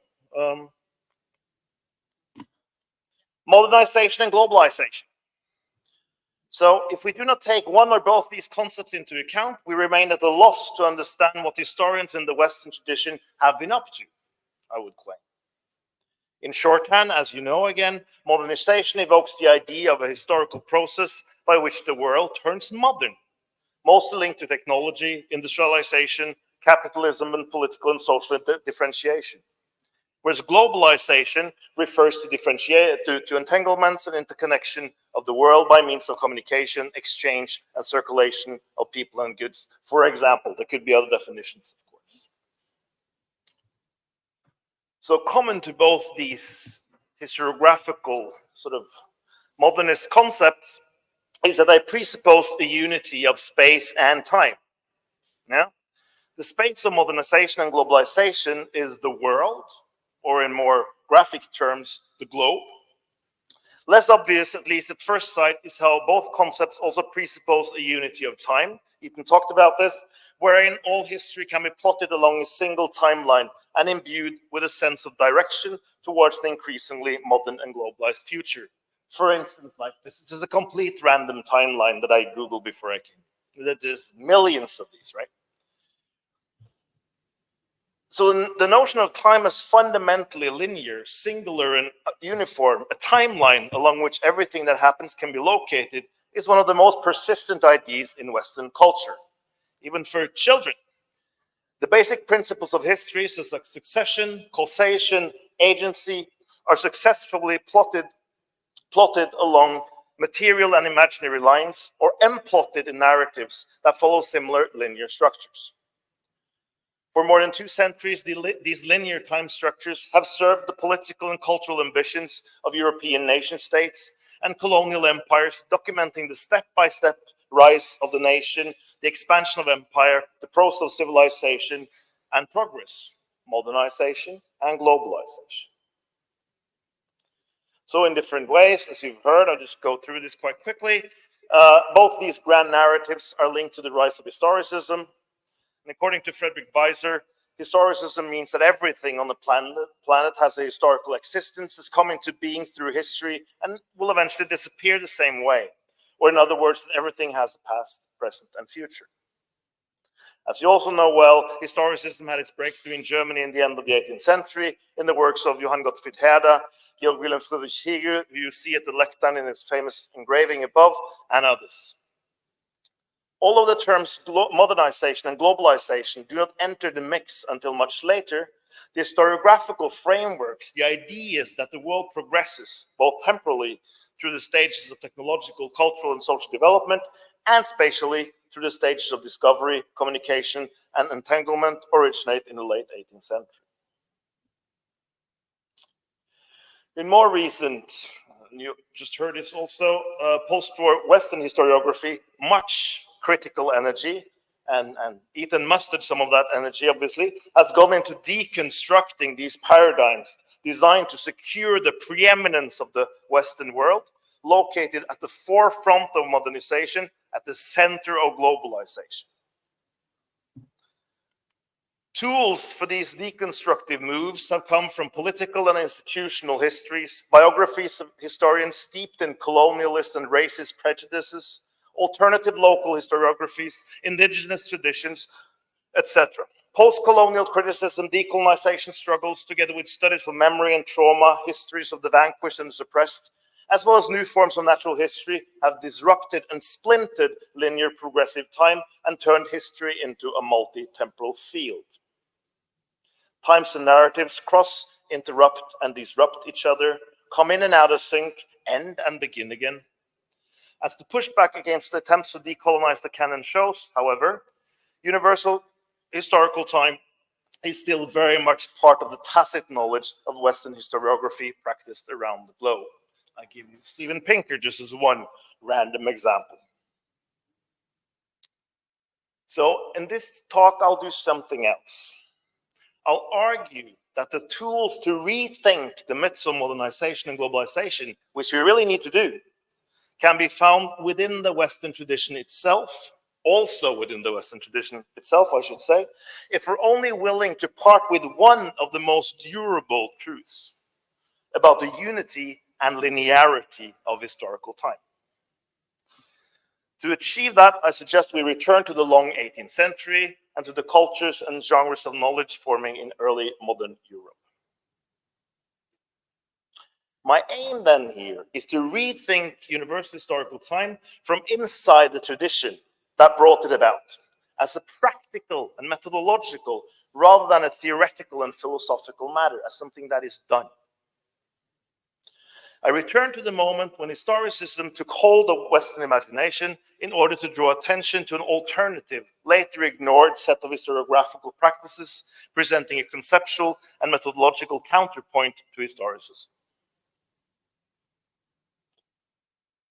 So between 1600 and 1800, I'll claim, scholars across the Western world were trying to make sense of a world without a singular, uniform historical time or timeline. Living through the gradual collapse of Christian chronology, here represented by Bede's De Temporum Ratione on the Reckoning of Time, and before the progressive modern time took hold that Ethan was talking about, these historians, these intellectuals, saw this not only as a philosophical question, but as a practical one. How can events, lives, and discoveries be identified and organized? In other words, how can they be known, not in one singular linear time, but in multiple parallel times distributed across the globe? The task authors and publishers saw themselves confronted with was in part a pedagogical one, to find the methods, the tools, the media, the concepts needed to communicate to their readers, often their students, how events taking place at the same time do not necessarily belong in the same temporal sequence, on the same timeline, in the same narrative, that they exist at the same time, but not in the same time. So the concept that framed these struggles and gave rise to strange and fabulous works of scholarship that I'm going to show you in a second, employing a wide range of linguistic and visual media, was synchronism. Not synchronization, not synchronicity, but synchronism. Derived from the Greek synchronos, meaning together time, If we compare it to recent terminology, synchronism is related to both synchronization and synchronicity, indeed to an entire semantic field designating something happening at the same time. This was Eaton also referring to. In its transitive form, the verb synchronize refers to actions and activities that cause something to happen together, to coincide. Whereas the intransitive use, to be in sync or out of sync, points to the condition of simultaneity or non-simultaneity between different events or temporal phenomena. So as you can see, it was referred to earlier that much of my work has been about criticizing the idea of synchronization, how progress, how other sort of philosophical concepts synchronize times. This is sort of another take saying that, well, before historicism took hold, there was another way of thinking about simultaneity, global simultaneity, that I tried to grasp with this word synchronism and a whole set of visual tools, diagrams that I'll show you in a second. But I'll stick to the word for a little bit longer. Now, synchronism, the ism is important, enters the English language in John Harvey's A Discursive Problem of Concerning Prophecies from 1588. An astrologer and physician, Harvey compares the apocryphal prophecies of Esdras, according to which the world has 12 ages and we are halfway into the 10th, with the prophecies by the biblical prophet Elijah, asking, and I quote, "Is there any greater concordance or synchronism between the prophecies of Elijah and his text and this text than is argued between the same and the former?" By the middle of the 17th century, however, synchronism is no longer reserved for biblical narratives, but refers to a particular temporal and historical phenomenon which can be observed in human life and history. For example, in his Glossographia, published in 1656, Thomas Blount defines synchronism, and I quote, as the being and happening of two things at once, at the same time, contemporaneanism, coexistence, indicating Sir Walter Raleigh, of all people, as a source. A few years later, synchronization makes its first appearance in the study of natural phenomena, attributed to the Dutch 17th century astronomer, mathematician, and physicist Christian Huygens, best known, of course, for his invention of the pendulum clock. Huygens describes how he, from his position in his sickbed, this is in a letter to his father, could observe, and I quote, a wonderful effect that nobody could have thought of before, and he even makes a sketch of it. The two clocks, while hanging side by side with a distance to 1 or 2 feet between, kept in pace relative to each other with a position so high that the two pendulums always swung together and never varied. While I admired this for some time, I finally found that this happened due to a sort of sympathy. When I made the pendulum swing at different paces, I found that half an hour later they always returned to synchronism and kept it constantly afterwards, as long as I let them go. Huygens then experimented with moving the clocks further apart to figure out at what distance their sympathy with each other would be interrupted and their synchronism ended.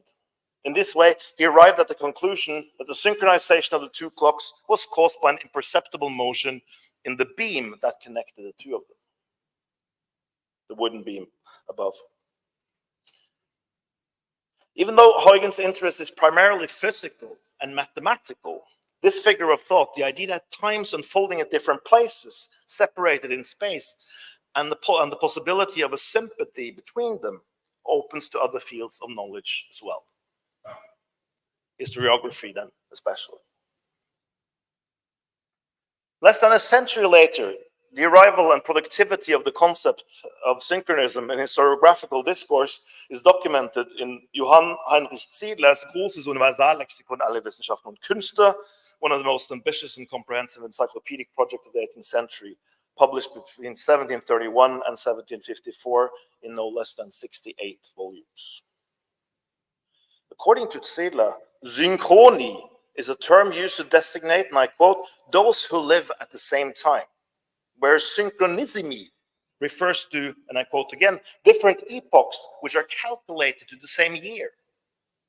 In other words, The former intransitive use of the term describes the mere fact of human life, whereas the latter transitive use evokes the scholarly practice of periodization, synchronizing events that occur at the same time, at different places.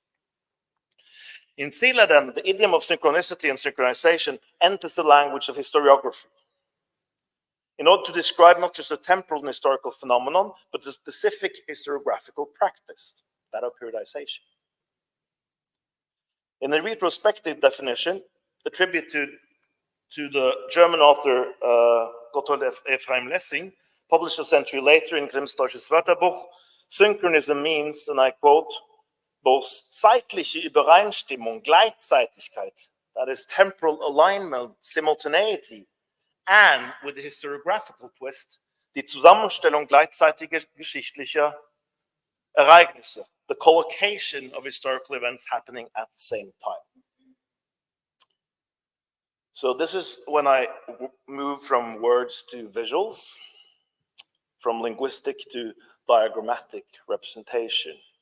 And my main example from this, for the second part, is going to be the sort of canonical proponent of early German historicism, the professor of world history in Göttingen, Johann Christoph Gatter.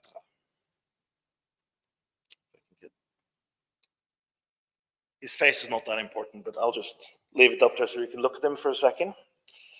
So Gatter lived through, even instigated, it's often said, the breakthrough of historicism. When diachronic temporality, the movement from the past, from the present and into the future, Ethan was just referring to, invested with specific evolutionary theological meaning, Karl Löwit, came to dominate historical thinking and writing.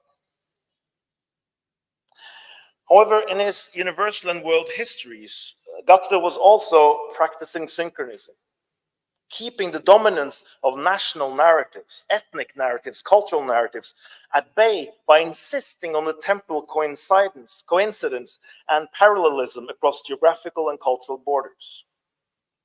In one of the early classics of German historiographical theory and method, entitled Vom historischen Plan, about the plan or design of history from 1767, Gatter strongly admonishes those who succumb to national narratives and linear time and thus ignores the historical reality and historiographical necessity of synchronism. And I quote, the simplest, most natural plan for universal history for beginners seems to be according to nations.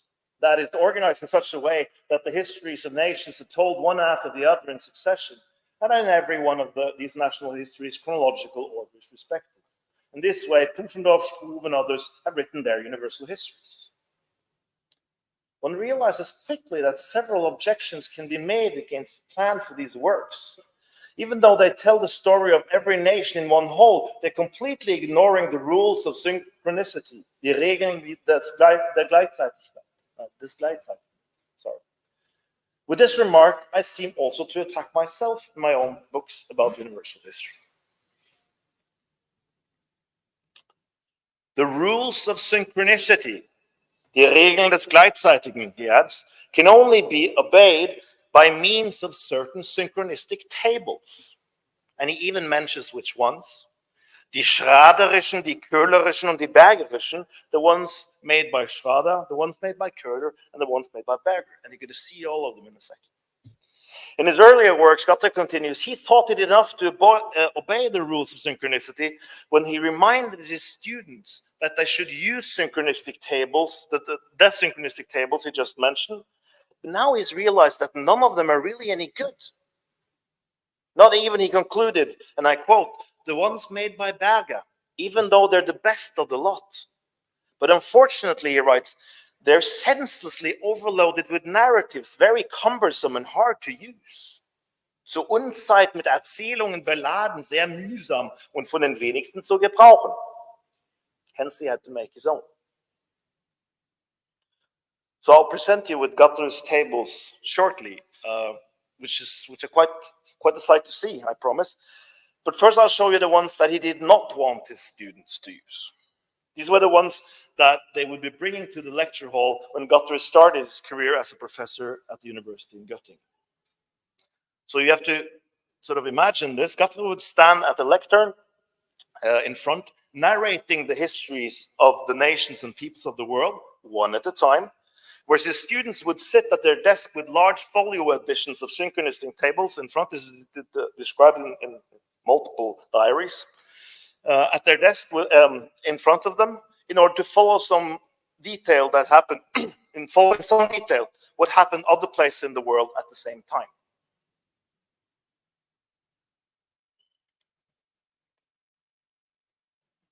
If they could afford those big folio editions, that is, because they were quite expensive. That was also one of the reasons why Guthrie wanted to make his own. He wanted to make money on it. So the works they would be using according to Guthrie was either Christoph Schrade's Tabulae Chronologicae, published in 1642, and expanded 3 years later by a second volume, or Johann David Köhler's Chronologia Historiae Universalis from 1719, or finally Theodor Berger's Synchronistische Universalhistorie der vornehmsten europäischen Reiche und Staaten, Synchronistic Universal History of the most noble European realm and states, first published in 1729. So just introduce you to these tables as if you were students at the university in Göttingen, I guess. But to make any sense of these three tables that Guthrie was expecting his students to have, one set of them at least, we have to take a look at one table that Guthrie doesn't mention, probably because it had gone out of use by the time he started teaching, by which all the others referred to and based themselves on, and which reinvented the synchronistic table for use at the early modern Western universities, while drawing on the model invented by the Greek 4th century historian Eusebius in his Chronicles. This work is Christoph Hellwig's Theatrum Historicum and Chronologicum, first published in Germany in 1609.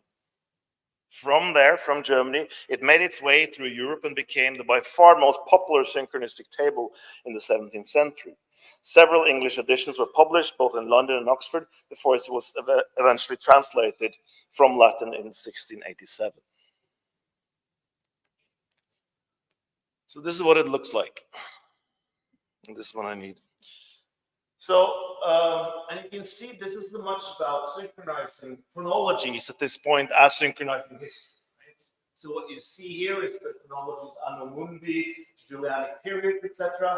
And here are the chronologies starting with different biblical figures. He's the one starting from Noah, from his son Sem, etc. And then if you want to know what year you would be in if you were in a specific year in the chronology starting in Noah, you can just move across here vertically. And then you can also see there's something else. This is a big invention by Helwig. He established what is called a spatium historicum, historical space.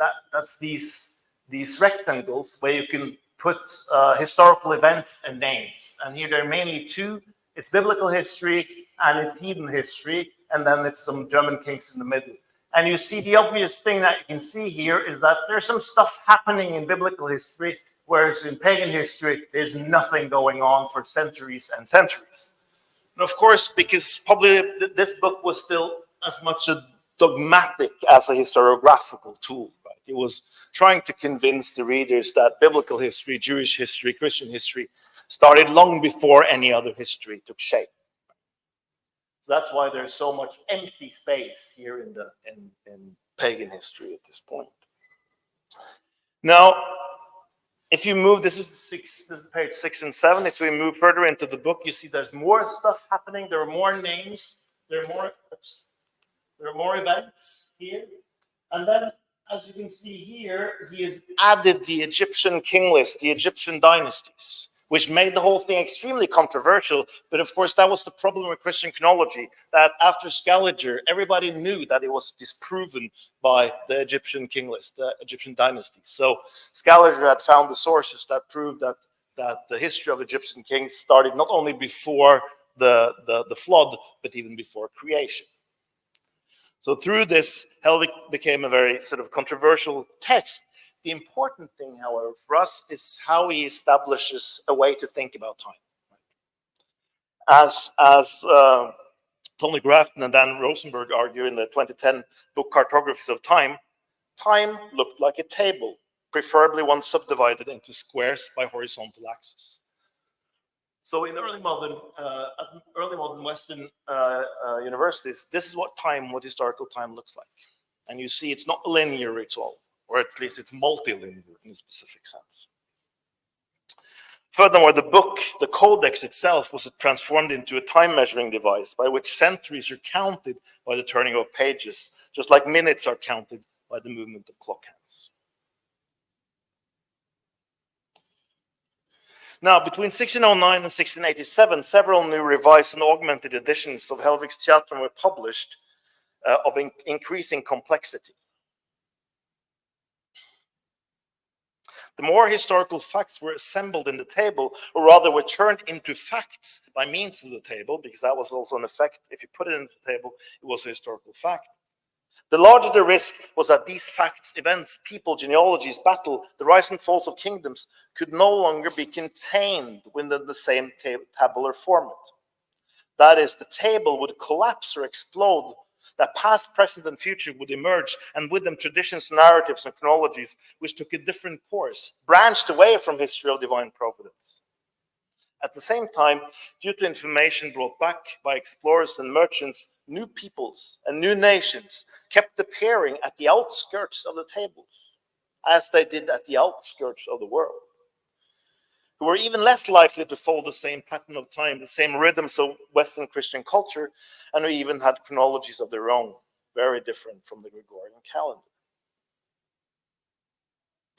Now, Helvig's table didn't collapse or explode, but it became so packed with facts, events, chronologies, and periodization, highlighted by different fonts and layouts, including the handwritten notes of generations of students.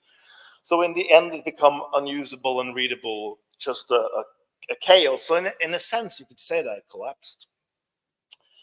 So other tables then began to replace Helvig's original table. And these are the ones Gatterer is referring to, die Schraderischen, die Kühlerischen, and die Bergerischen. I'm going to go through them quite quickly.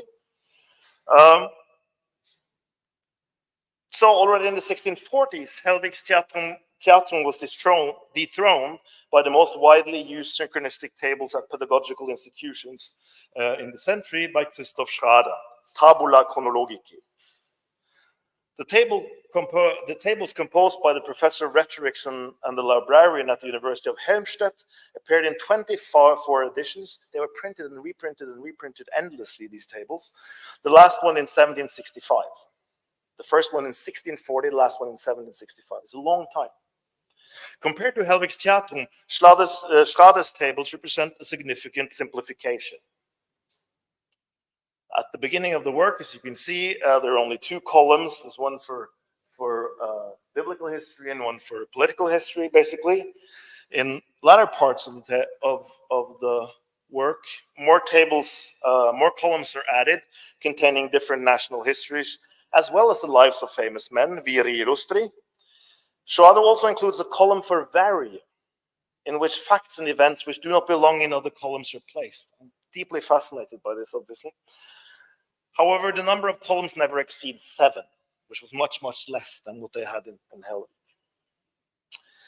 In 1719, Schrader got competition from Johann David Kühler, another professor of history at the University of Göttingen, mostly known for his work on coins. As in the case of Schrader, the numbers of columns in his Chronologicae Historia Universalis is rather limited. 4 in all, 1 for the Roman Empire, 1 for all other peoples, 1 for church history, and 1 for history of literature, or history of writing, really. To simplify the format even more, Köhler removes the horizontal lines. As you can see, there's no horizontal lines going across here, thus deviating from the model established by Helvig, his grid model. Seems to be trivial, but it will prove to be an important innovation because it allows time to flow more freely and events to follow and narratives to follow time in a different way, as you'll see in a second. Now, so this brings me to, apart from Gatterer's own, the most interesting of these tables, I think, the third and final table. Theodor Bergers Synchronistische Universalhistorie der vornehmsten europäischen Reiche und Staaten. And I remind you, this is the one Guthrie himself thought was the best. If it hadn't been so overloaded with narratives, as he put it. So Berger worked as a teacher in Leipzig and Halle, and later became professor in Coburg. His work was first published in 1729, but he appeared in several editions. This is, I think, the 1781 edition. So this is how it looks.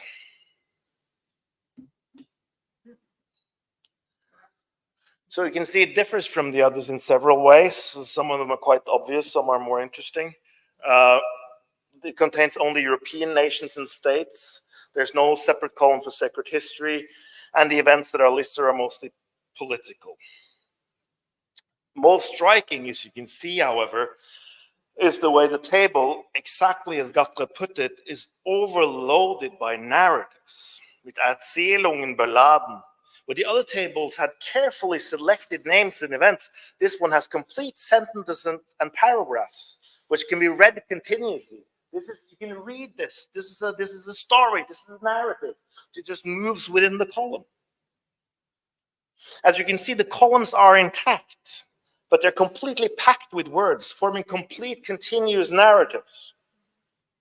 Even with footnotes. Those are the ones behind here, the small writing. Here are the footnotes for each story.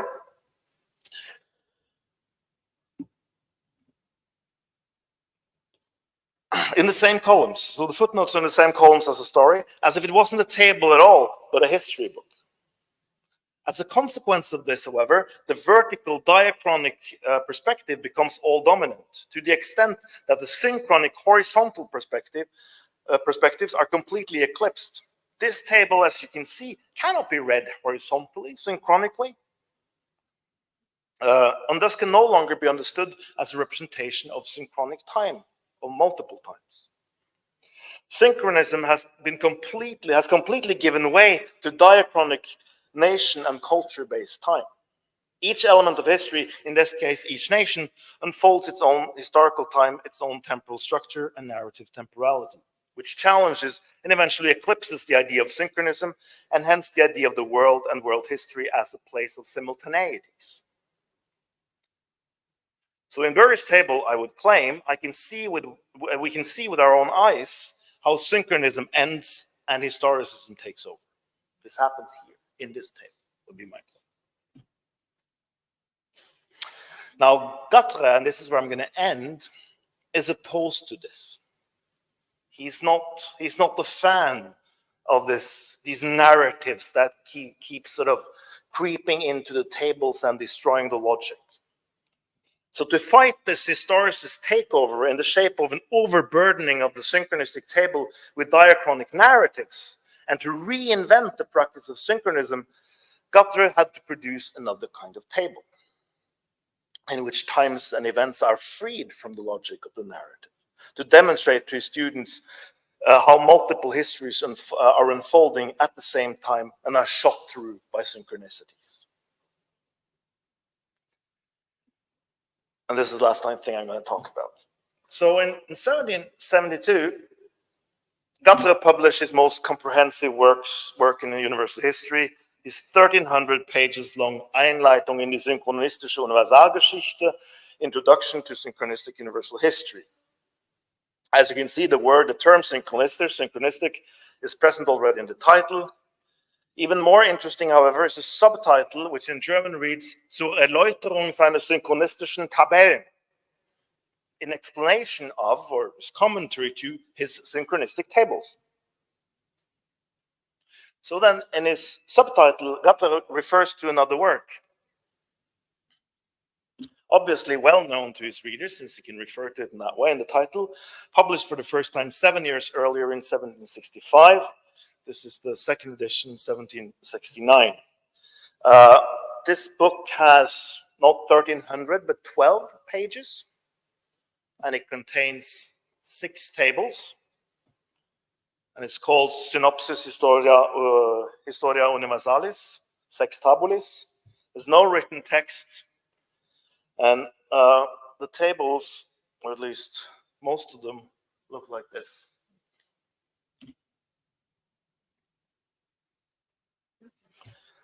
So you see why I have to show you all the other ones, because you have to see how different this is, right? This is very different from what you've seen so far. And just to explain, this is China, Chinese history. This is Japanese history. This is Arabic history, as far as I remember. Over here, this is the Roman Empire. And here are actually the kingdoms of Scandinavia, Norway and Denmark, etc. It's down here. So each column is the history of a nation. And then in the middle, there's a timeline. The timeline counting down from or counting up actually, from the beginning of the world is Anno Mundi.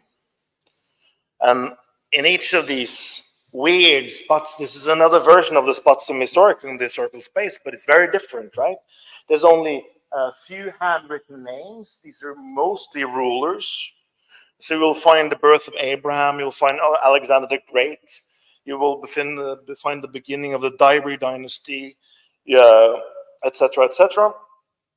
You see, this is the first time colors are used. I mean, that they use colors here is a whole story for itself.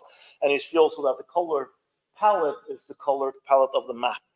So the relationship between geographical and graphical space, between maps and tables, here becomes quite obvious, which raises obviously the question, so when there's nothing, what is there? Is this empty time? Is this what Ethan was so angry about? Is this an empty time up here and down here? But what is it when history ends somewhere? Is this sort of a historical terra incognita, right? The white spots on the map, the white spots on the table. How are we to understand this? I don't have an answer for that. I'm going to have soon, though. Right. And at the top, you can see the title. The title is Durationem Popularum Regnorum Civitatum Intens. That means durations of nations, states, and cities. Durations. It's not history, it's not narratives, not events, durations. This is about time. This is about time itself. The duration of time, the extension of time is the whole point. And to show the multiple time extensions that exist in the world is the whole point of this table, in an attempt to save synchronism from historicism and the narratives taking over.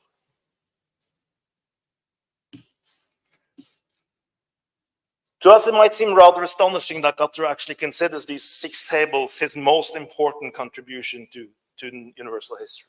Not these 1,300 pages, but these 6 tables. And I'm ending now.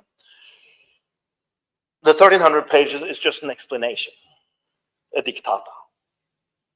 This point is reiterated in the introduction to the book, the 1,300 pages book, where he asks his readers to remember that the following pages, all 1,300 of them, are only a commentary, or to be even more precise, as he puts it, a dictata, a dictation about my synchronistic tables. So the term dictata is interesting to the extent that it refers to the primary context of use for these tables. They were made for Guthrie students at the University of Göttingen, who, while listening to the diachronic historical narratives of their teacher, should be able to keep in mind the synchronic connections to other peoples, nations, and cultures. Conclusion. So the point in this talk was to unearth the history, or rather the genesis of a specific concern of the present. How to write, or even more generally, how to conceive of history in a way that does not take the Western idea of progress in terms of linear and teleological time as the temporal standard for all events, processes, and lives unfolding across the globe. And I've tried to show how late 18th century German historiography, traditionally understood as the cradle of German historicism, struggled with the same questions and actually came up with a solution, according to which diachronic narratives had to be expanded or even corrected by synchronic or synchronistic tables, which entangled their narratives with other narratives by means of vertical connections or tabular vectors, if you like, giving shape to what is obviously here a multi-temporal world. Hence, the primary format of 18th century universal history was not narrative succession, but diagrammatic parallelism.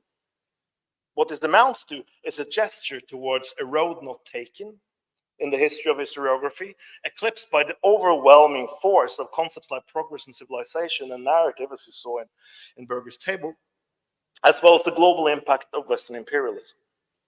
It's an attempt to understand what Gatra and some of his colleagues were trying to achieve, why they failed, and what we can learn from this failure. Thank you.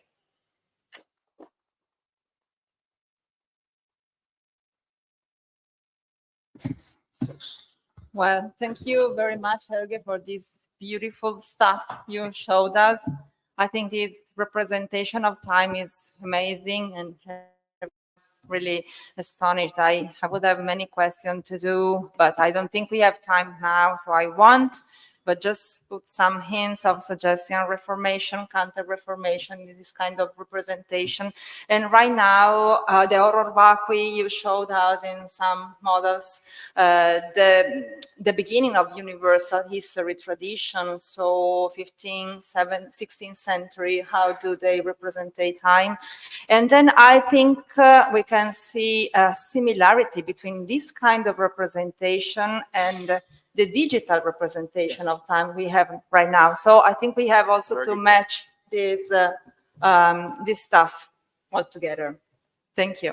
So now, please forgive me if I will be more synthetic introducing Professor Peter Burke, because I think most of us know quite well his huge and influent and immense production. I just mentioned his last book, which is a history of ignorance. I'm reading it right now. And it's a thought-provoking essay, an example of methods and cultural approach to what we know and what we don't know. And so the last Lectio Magistralis of today is given by Peter Burke about another nonsense. The title is Another Nonsense of yours, The Contemporaneity of the Non-Contemporary, an idea revised. Please, Professor Burke. Thank you. Before I really begin, I'd like to thank the organizers twice. First, for inviting me. Second, for allowing me to speak my native language in an international setting.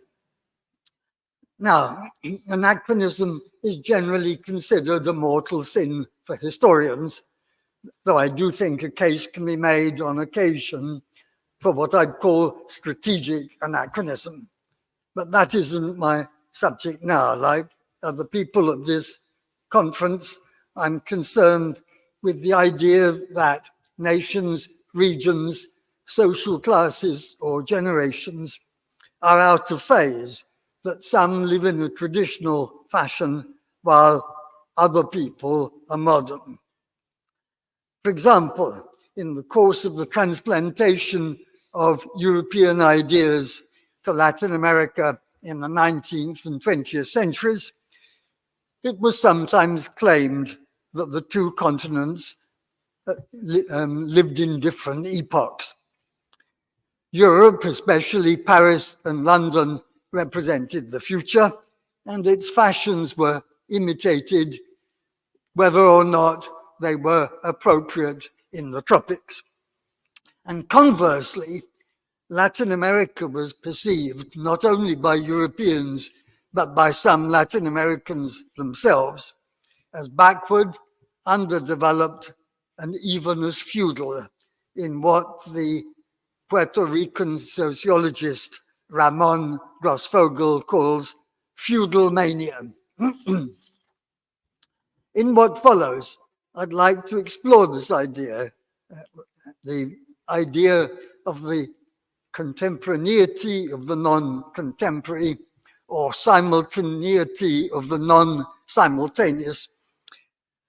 And by exploring, I mean, I'd like to talk about the history of the idea, but also about the criticisms made of it, in order to see eventually whether anything of value remains after those criticisms have been digested. Now, the phrase contemporaneity of the non-contemporary began in German.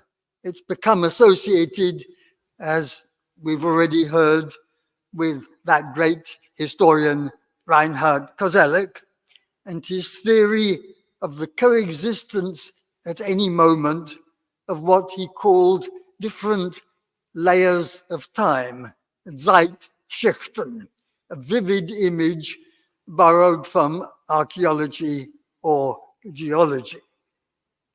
I'll come back to him later, but I want to talk about earlier interest in this idea in the 1920s. I just want to mention 4 German-speaking intellectuals who found this idea good to think with.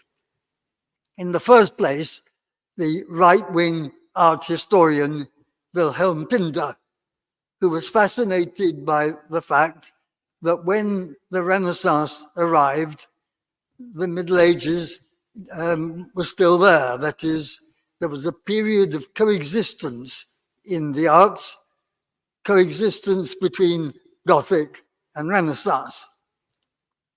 A Hungarian student of his, Friedrich Antal, developed this idea in the case of Florentine painting.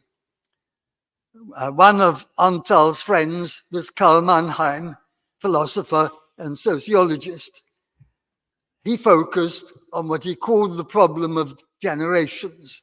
So groups living at the same time, but having been born at different moments, being almost completely different in their cultures.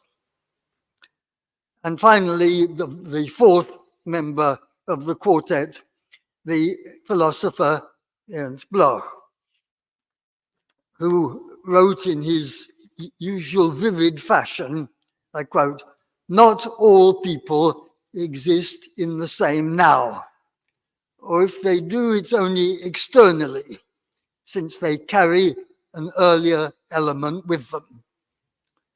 It's worth adding that Bloch lived a long time, that Koselleck was interested in him, and in the 1960s asked him to give a talk at the University of Heidelberg. So you've got a number of people interested in the same idea, but thinking about it in different contexts, art history, or in the case of Bloch, a social class. He saw the German peasantry as virtually living in the Middle Ages. And so I'd like to ask, why should the idea and the phrase have emerged in the German-speaking world in the 1920s? Just in passing, maybe the phrase was suggested by Einstein's theory of relativity. He was talking about space-time, and he first presented his ideas in public in 1915. But I think for a deeper explanation, one might talk about Generation Mannheim. Mannheim himself, who emphasized that the formative years for every generation are when its members are aged between about 16 and 25. He was born in 1893. He's the youngest one, but Pinder, Antal, Bloch were not very many years older than he was. That means all of them were still relatively impressionable at the time that they experienced the collective trauma of the First World War, of defeat in the First World War. I was satisfied with that explanation for a time, but then I discovered that similar ideas were put forward at this time by scholars in very different parts of the world. In Turkey, in 1923, the sociologist Mehmet Ziya Gökalp wrote, "One portion of our nation is living in Antiquity, another in the Middle Ages, and a third in the modern world." In Brazil, in was also in the early 1920s, or rather, a Brazilian who at the time was living in the United States and studying at Columbia University, wrote an MA dissertation on the Brazilian social life in the 19th century. And in so doing, I find the quotation, he wrote, "In their material environment, and to a certain extent in their social life, the majority of Brazilians in the 1850s were in the Middle Ages. Only the elite were living in the 19th century." Elsewhere in the same essay, Freire referred to medieval landlordism and feudal plantations, thus exemplifying the feudal mania I just mentioned.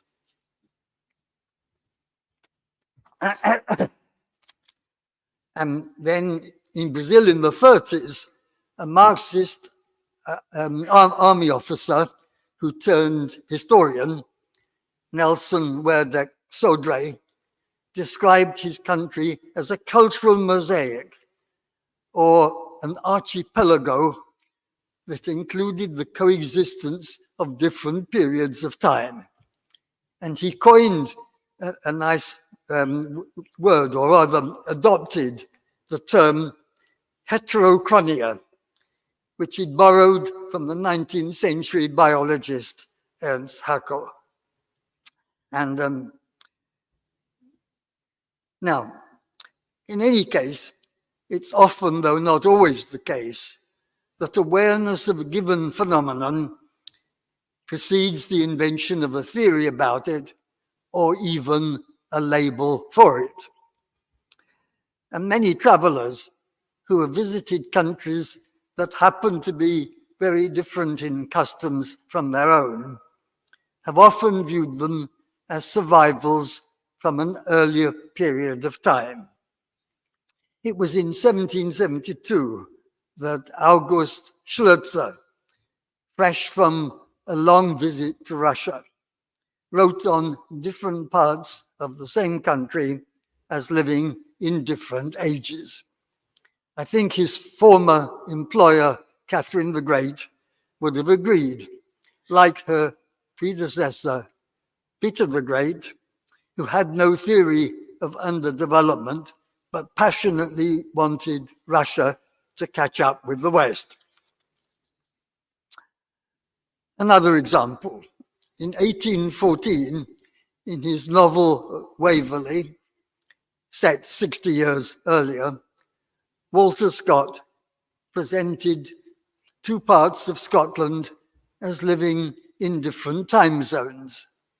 In the Highlands, according to Scott, feudal power still prevailed. But Edinburgh and Glasgow were centres of modernity. Let's move to Italy. In 1935, the writer Carlo Levi, who came from the middle class in Torino, was exiled to the south by the fascist regime.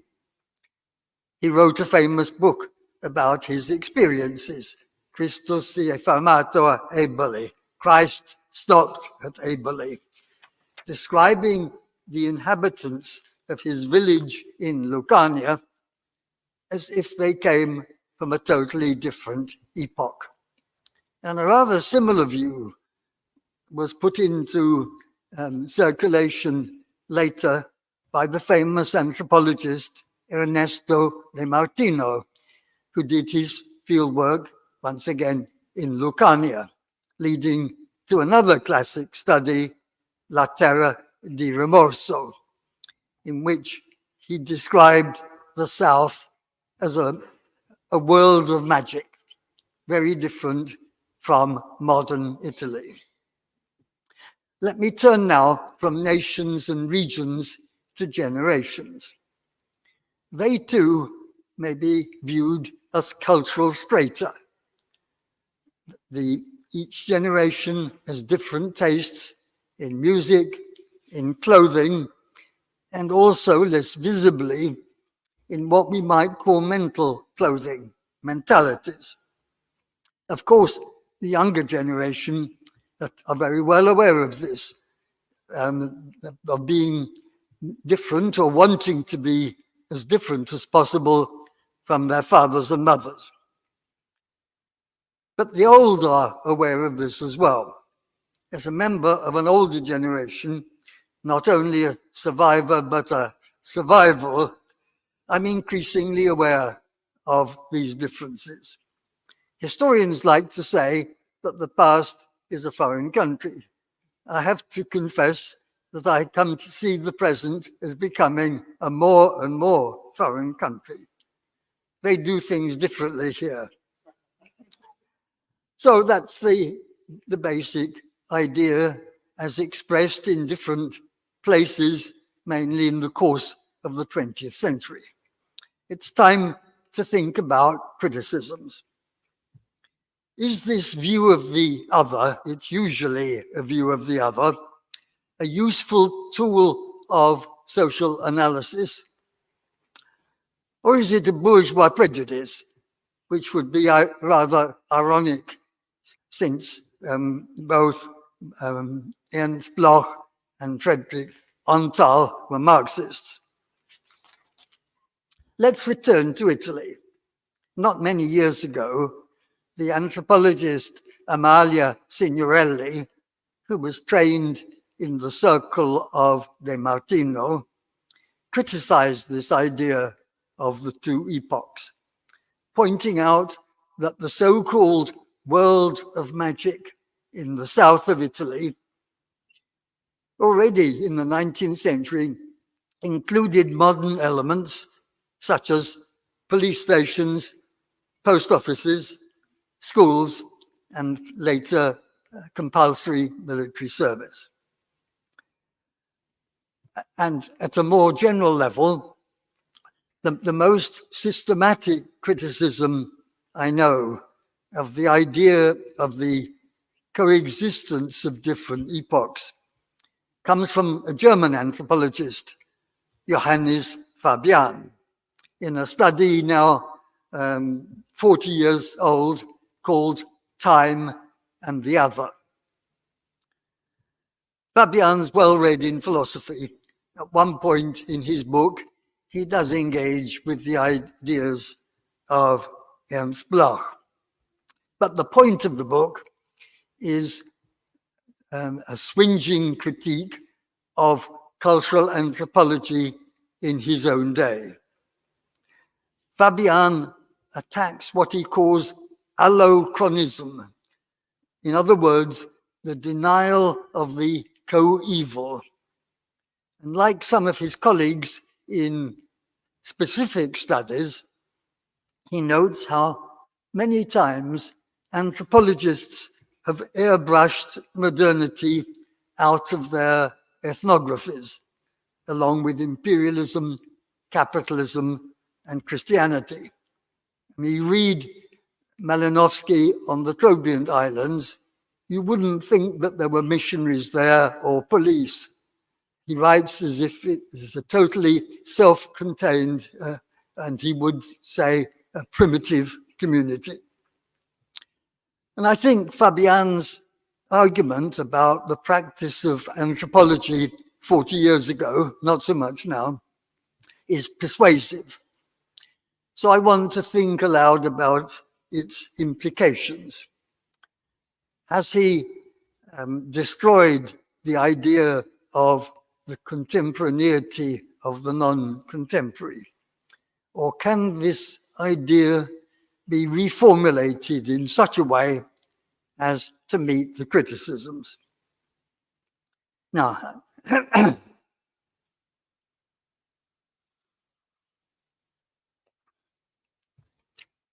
it was and is difficult, if not impossible, for any nation, region, social class, or generation to live in a time capsule or time bubble.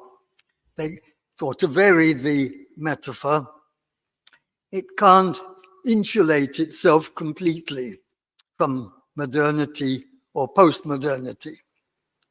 I like the concept of cultural insulation because it evokes also insularity, the idea of developing without making contact with other places.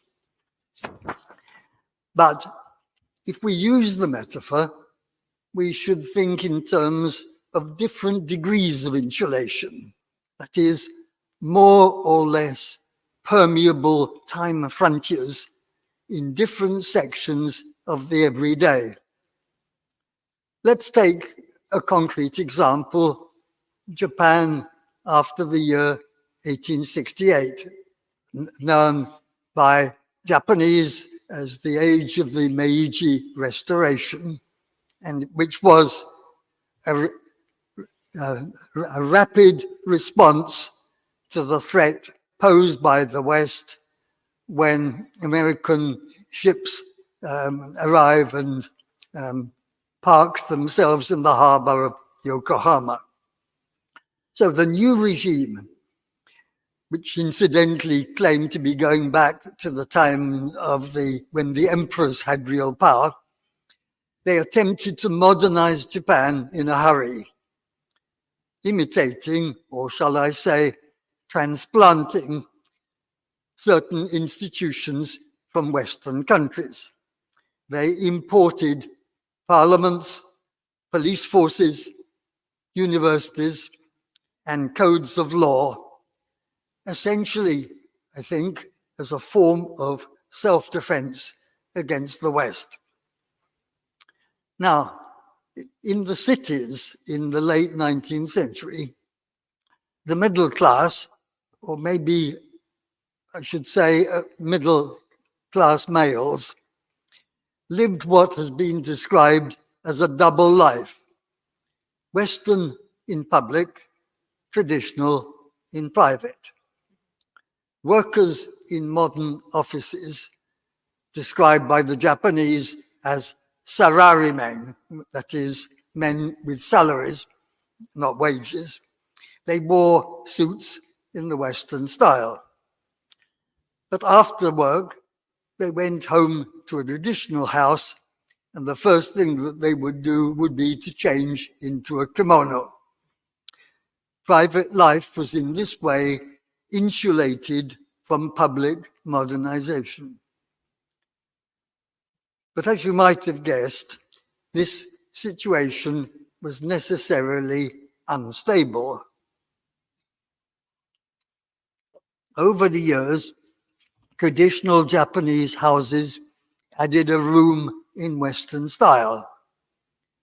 Decades later, you find the Japanese middle class living in Western style houses, but keeping one room in the traditional form as a reminder of the world they had almost lost. And of course, today, in an age of globalization, insulation works less and less well. And yet it's difficult, indeed impossible, to deny the presence of the past, even if in different degrees, in different places, groups, and generations.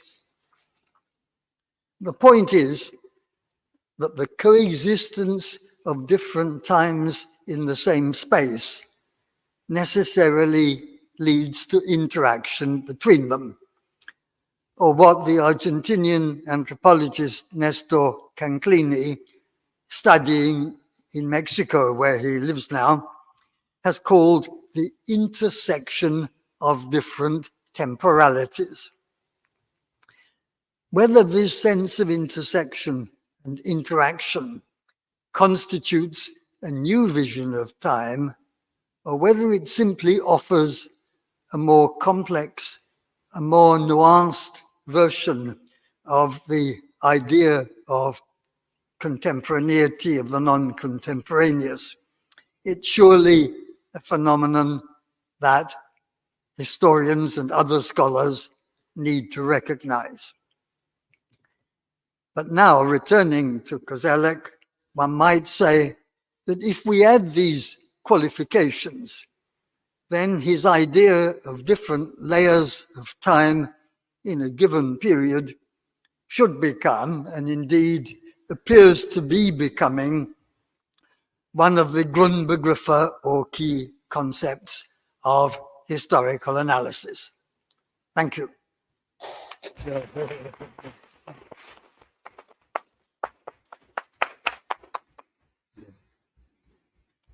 Very, very difficult to close. I would just like to say no comment.